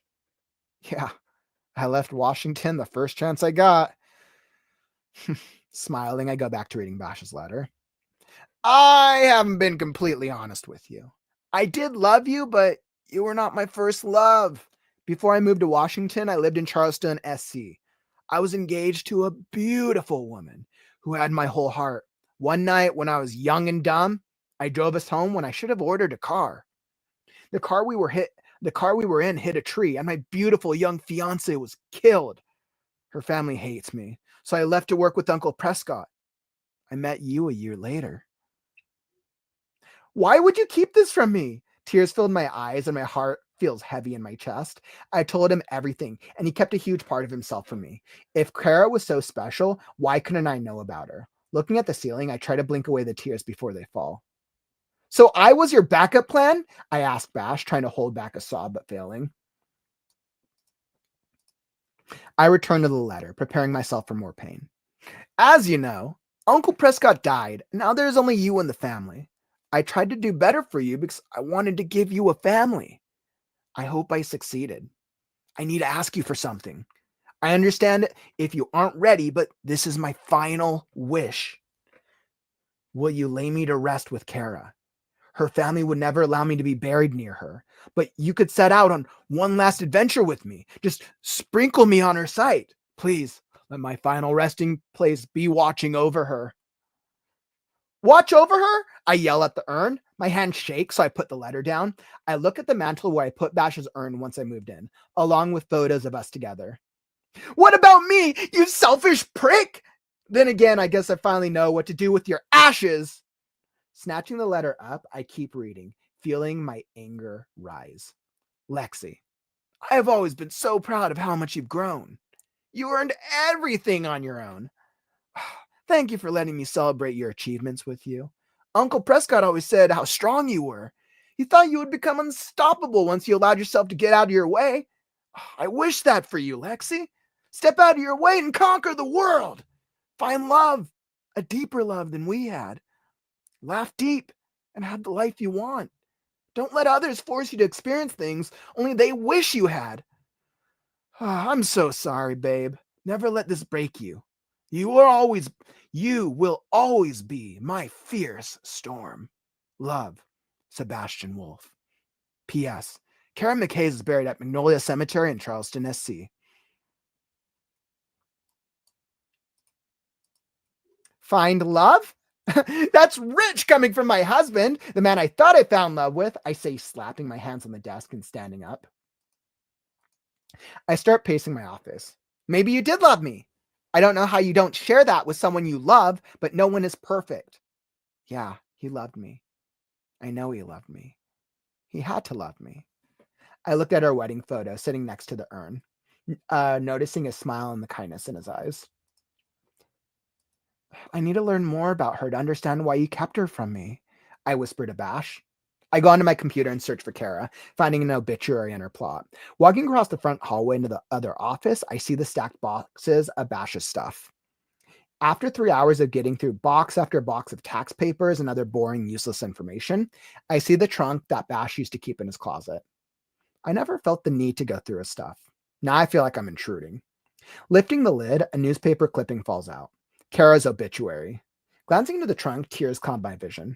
His care in packing their lives together shows how deeply in love they were. An engagement picture grabs my attention. Bash looked so young and carefree, with his sandy blonde hair all tousled and dark chocolate eyes filled with a love I'd never seen before. The woman in his arms had curly, strawberry blonde hair and enchanting hazel eyes that shine bright with love and happiness. Have I ever looked that happy? Even the way Bash held her to his side with care breaks my heart. I'd never seen that smile before. His eyes held a light I'd never witnessed. Putting the photo back, I see love letters sitting on top. She got full letters, while I got kind words written on Post-its. He was right. He did love her with his whole heart, and she looked to have loved him the same. Remembering his last words where he lay in my arms, dying, how it was his karma. I cry for him. I cry for her. And I cry for marrying a man who never loved me. Am I unlovable? I wonder why he bothered marrying me. Life was great living together. Why make me believe we had this perfect picture when it wasn't? What if he never died? Would I have grown old with a man that didn't love me? Standing and stomping to my office, I snatched the urn off the mantle. Then going to the kitchen, I slammed the urn onto the counter, aggressively pouring a glass of wine. So what if it's 10 in the morning? That was never too early for dear old Dad. How could you say you loved me? I glare at the urn before dropping to the floor. I hug my knees to my chest, whimpering. Will I ever be someone's first choice? I feel dirty and used. I close my eyes and hear Bash's words. Never let this break you. You will always be my fierce storm.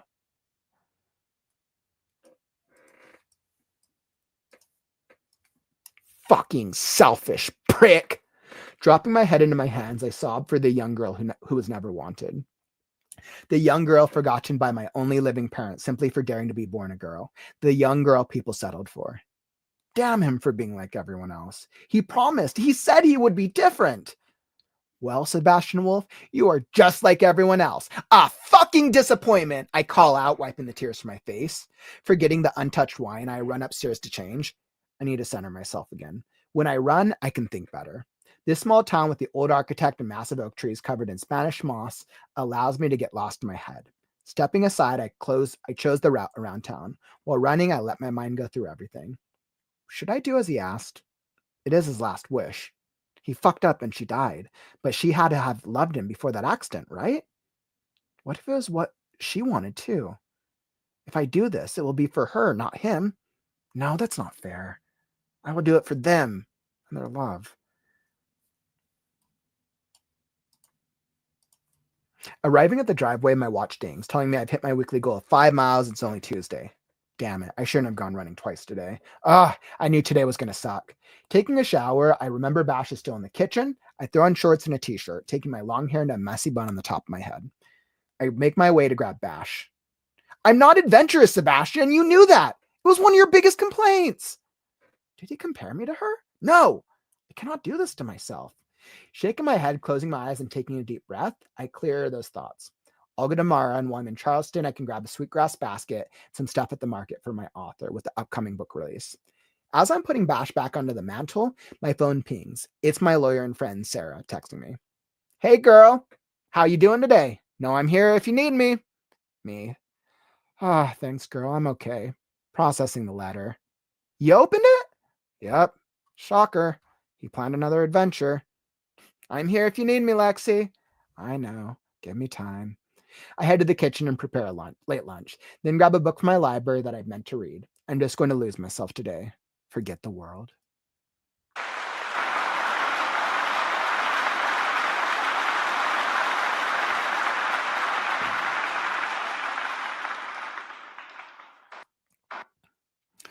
Wow, Courtney. That variation of that draft was way better. That was incredible, Courtney. That was really well done. I absolutely love that draft. I feel like your intro did a phenomenal job of pulling the reader into the story. Wow, it just comes so far in all the different versions that we've seen.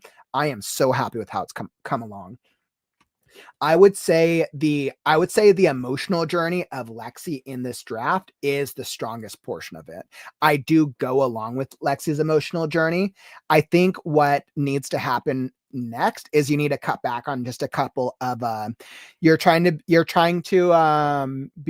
a little too wordy in a couple of the key emotional moments. So let me just dig into it. I don't actually have a lot for this because this chapter is actually in a really good place, but I would say what I do have, this opening is good. My favorite part is when you play into her interiority like this phenomenal moment. I love this foreshadow for our dog. Bash, we could have built a happy life here.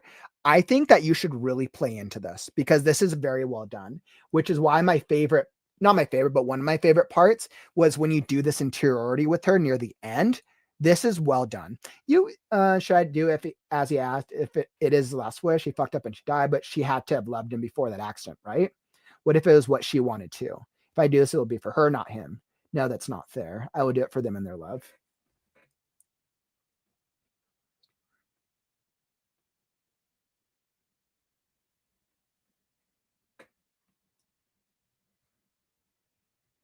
I think I would get rid of that and then I would do something like that. And I think that would just be cleaning up the wordiness. But I think this is the style that works really well for you, Courtney.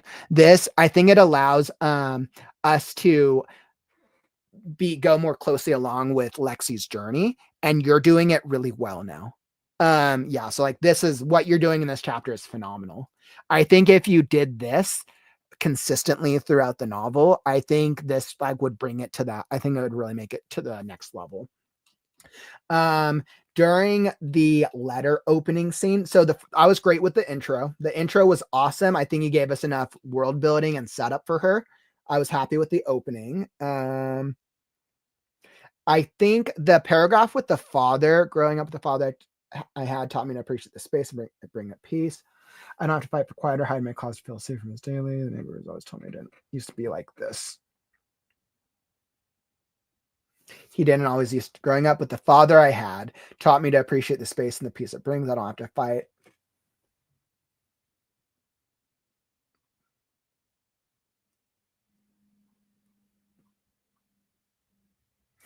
I think I would make this a separate paragraph. So that way, like, because this is technically the past. Yeah, I think I would do like that because this is kind of a big moment. He always called me a murderer for taking his wife from him and ruining his life by looking at her. He would have preferred a boy if she was going to die in childbirth, not her clone.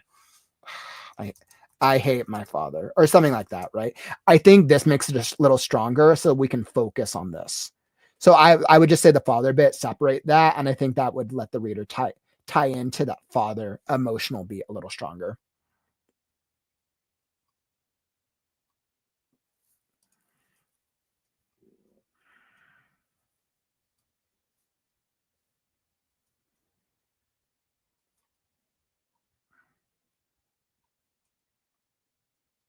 Yeah, and then I mean, I think the world setup here is fine. We really want to get to the letter. I mean, you could shorten the post office and the town stuff a little bit.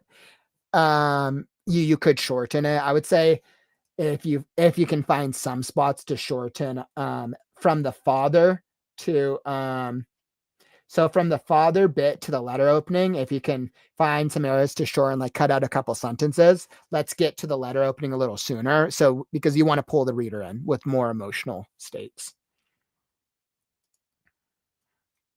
Um, letter bit was great. I would just say we just because technically this is a letter. I mean, yeah, I mean, I think this works, Lexi.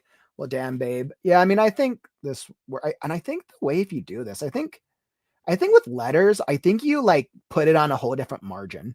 I think that's how you see letters usually. I think the letter itself is just on a different margin than the normal one, so it makes sense. I believe. Don't quote me, but I'm pretty sure that's how letters are done generally. Bash's voice was wonderful. I felt like Bash was a very real character, even though he's passed away, he's deceased. So great job on his character. I like this. So the first time that she responded, I actually liked this. Yeah, I left watching the first chance I got, smiling and go back. I thought this was cute. I actually liked that. Um, and then he drives. This part I did not like. I returned a letter. I didn't like I returned a letter. Yeah, so the second time after she finds out about the crash and his love, I felt like the dialogue this time kind of pulled me out from it. I would actually recommend Courtney because what it is like you want us to have the emotional experience of Lexi, but you don't want us to pull out of the letter itself.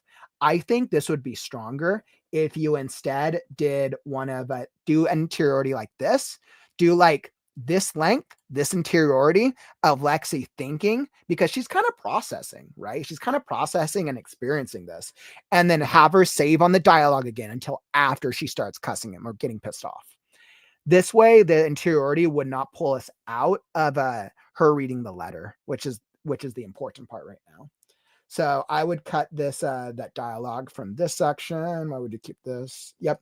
So I would cut this and replace it with interiority, and I think that would pull us into that emotional stakes even better.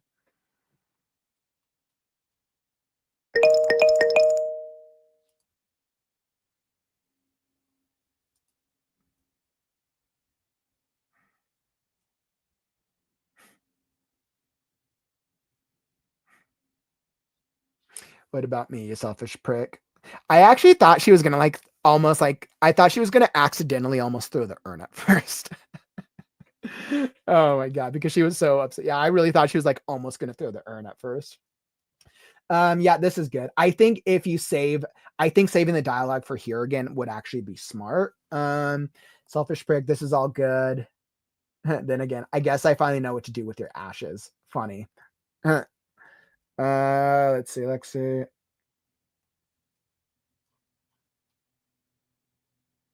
I think actually because this is two.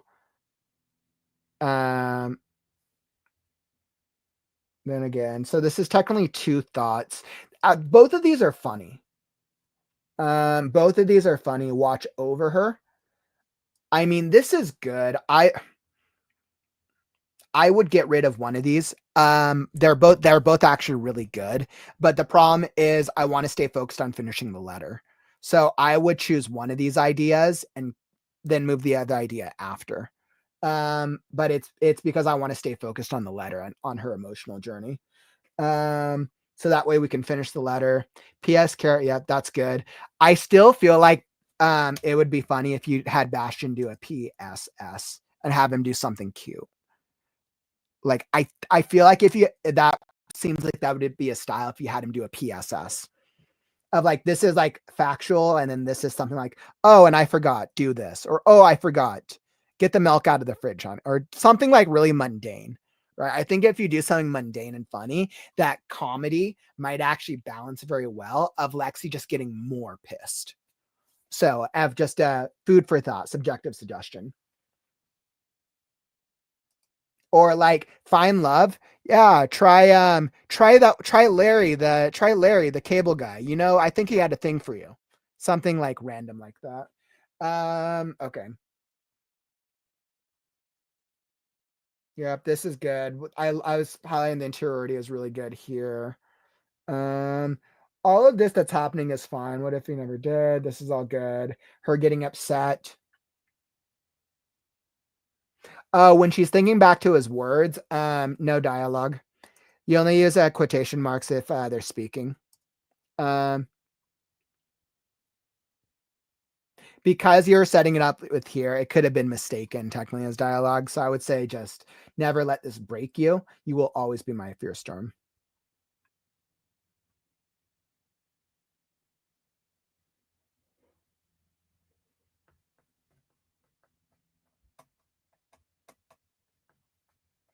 Never let this break you. Yeah. So this is just formatting.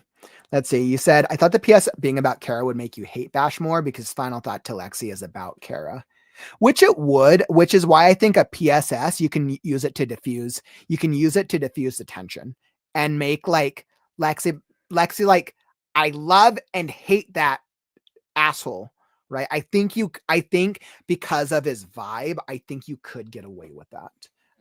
If you wanted to do something clever. So just something to think about though. Something to think about for sure.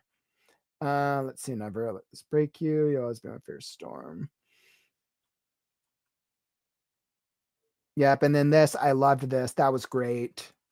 And then you were asking, I think, about the texts. I mean, I personally like the text, but I know this was one of the things that I suggested.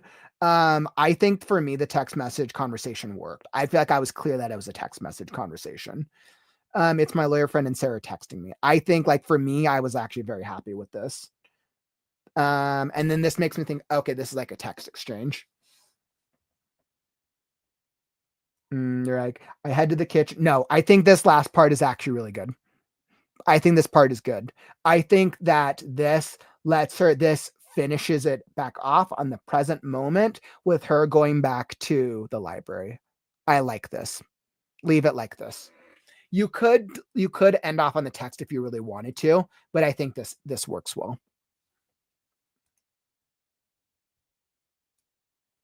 Yeah, and then that's all that I got for you, Courtney. Really nice work. Really nicely done. Great job. I love that. I was like such a fan of that version of it. I love how Falling for a Storm is improving. Really great work, my friend. You're gonna get that. You're gonna get to that publishing stage when it's ready, and it'll have been like such a journey for you. So yeah, but we have had some incredible stories today. I think with the 3-hour mark, we're going to call it a stream. But don't worry, if you submitted a story and we didn't get to it, it'll be queued up for the next Story and Critique Show stream, episode 37 on February 22nd. So make sure to stick around, make sure to hang out around the community. And if you want to keep the conversation going, come join us in the Discord. We're streaming every day, so you can come hang out with the other writers and make sure, let's say you don't want the fun to end, go check out the Reading Sprints for Storytellers playlist. The playlist is linked down in the YouTube description. That's some of our other Story and Critique Show episodes. If let's say you're like, hey, I want to check out earlier stories from some of the ones that I saw today. So definitely go check out the Reading Sprints for Storytellers playlist. Today's been great. I love the stories we went through. I had a lot of fun. And don't forget, like the stream on your way out. If you enjoyed the stream, help us show the algorithm that writing streams are cool. All right, my friends. This has been great. Thank you all for joining us. Absolutely. We had some great faces here in the community. And I'll be back tomorrow. Tomorrow is a writing sprint stream. Tomorrow I'll be back 1 p.m. Pacific, 2, 3, 4 p.m. Eastern. We're going to get some work in. I got to continue working on Scarecrow as I am evolving the village of inanimate cannibals, where as Scarecrow, Crow, and Pixie have to figure out how to escape the village of cannibals. So that is the chapter I'm working on. Come join me. We'll be back tomorrow. But unfortunately, that brings us to the end of our stream. Don't forget, words are wind, but stories are forever. I'm Kauffman, and I'll catch you on the morrow. Stay creative, writers. What does creative writing mean to you? I'm Kauffman, and I'm on a mission to connect with every creative writer in the world. And I need your help. The world is constantly changing, which is why it's our duty. No, it's our responsibility to inspire creativity. My creative writing tips, tricks, and strategies are going to help you become a better writer, so that way you can beat procrastination. Do you have a story that you're dying to tell, but you don't know what to do next? I can actually help you craft a story today.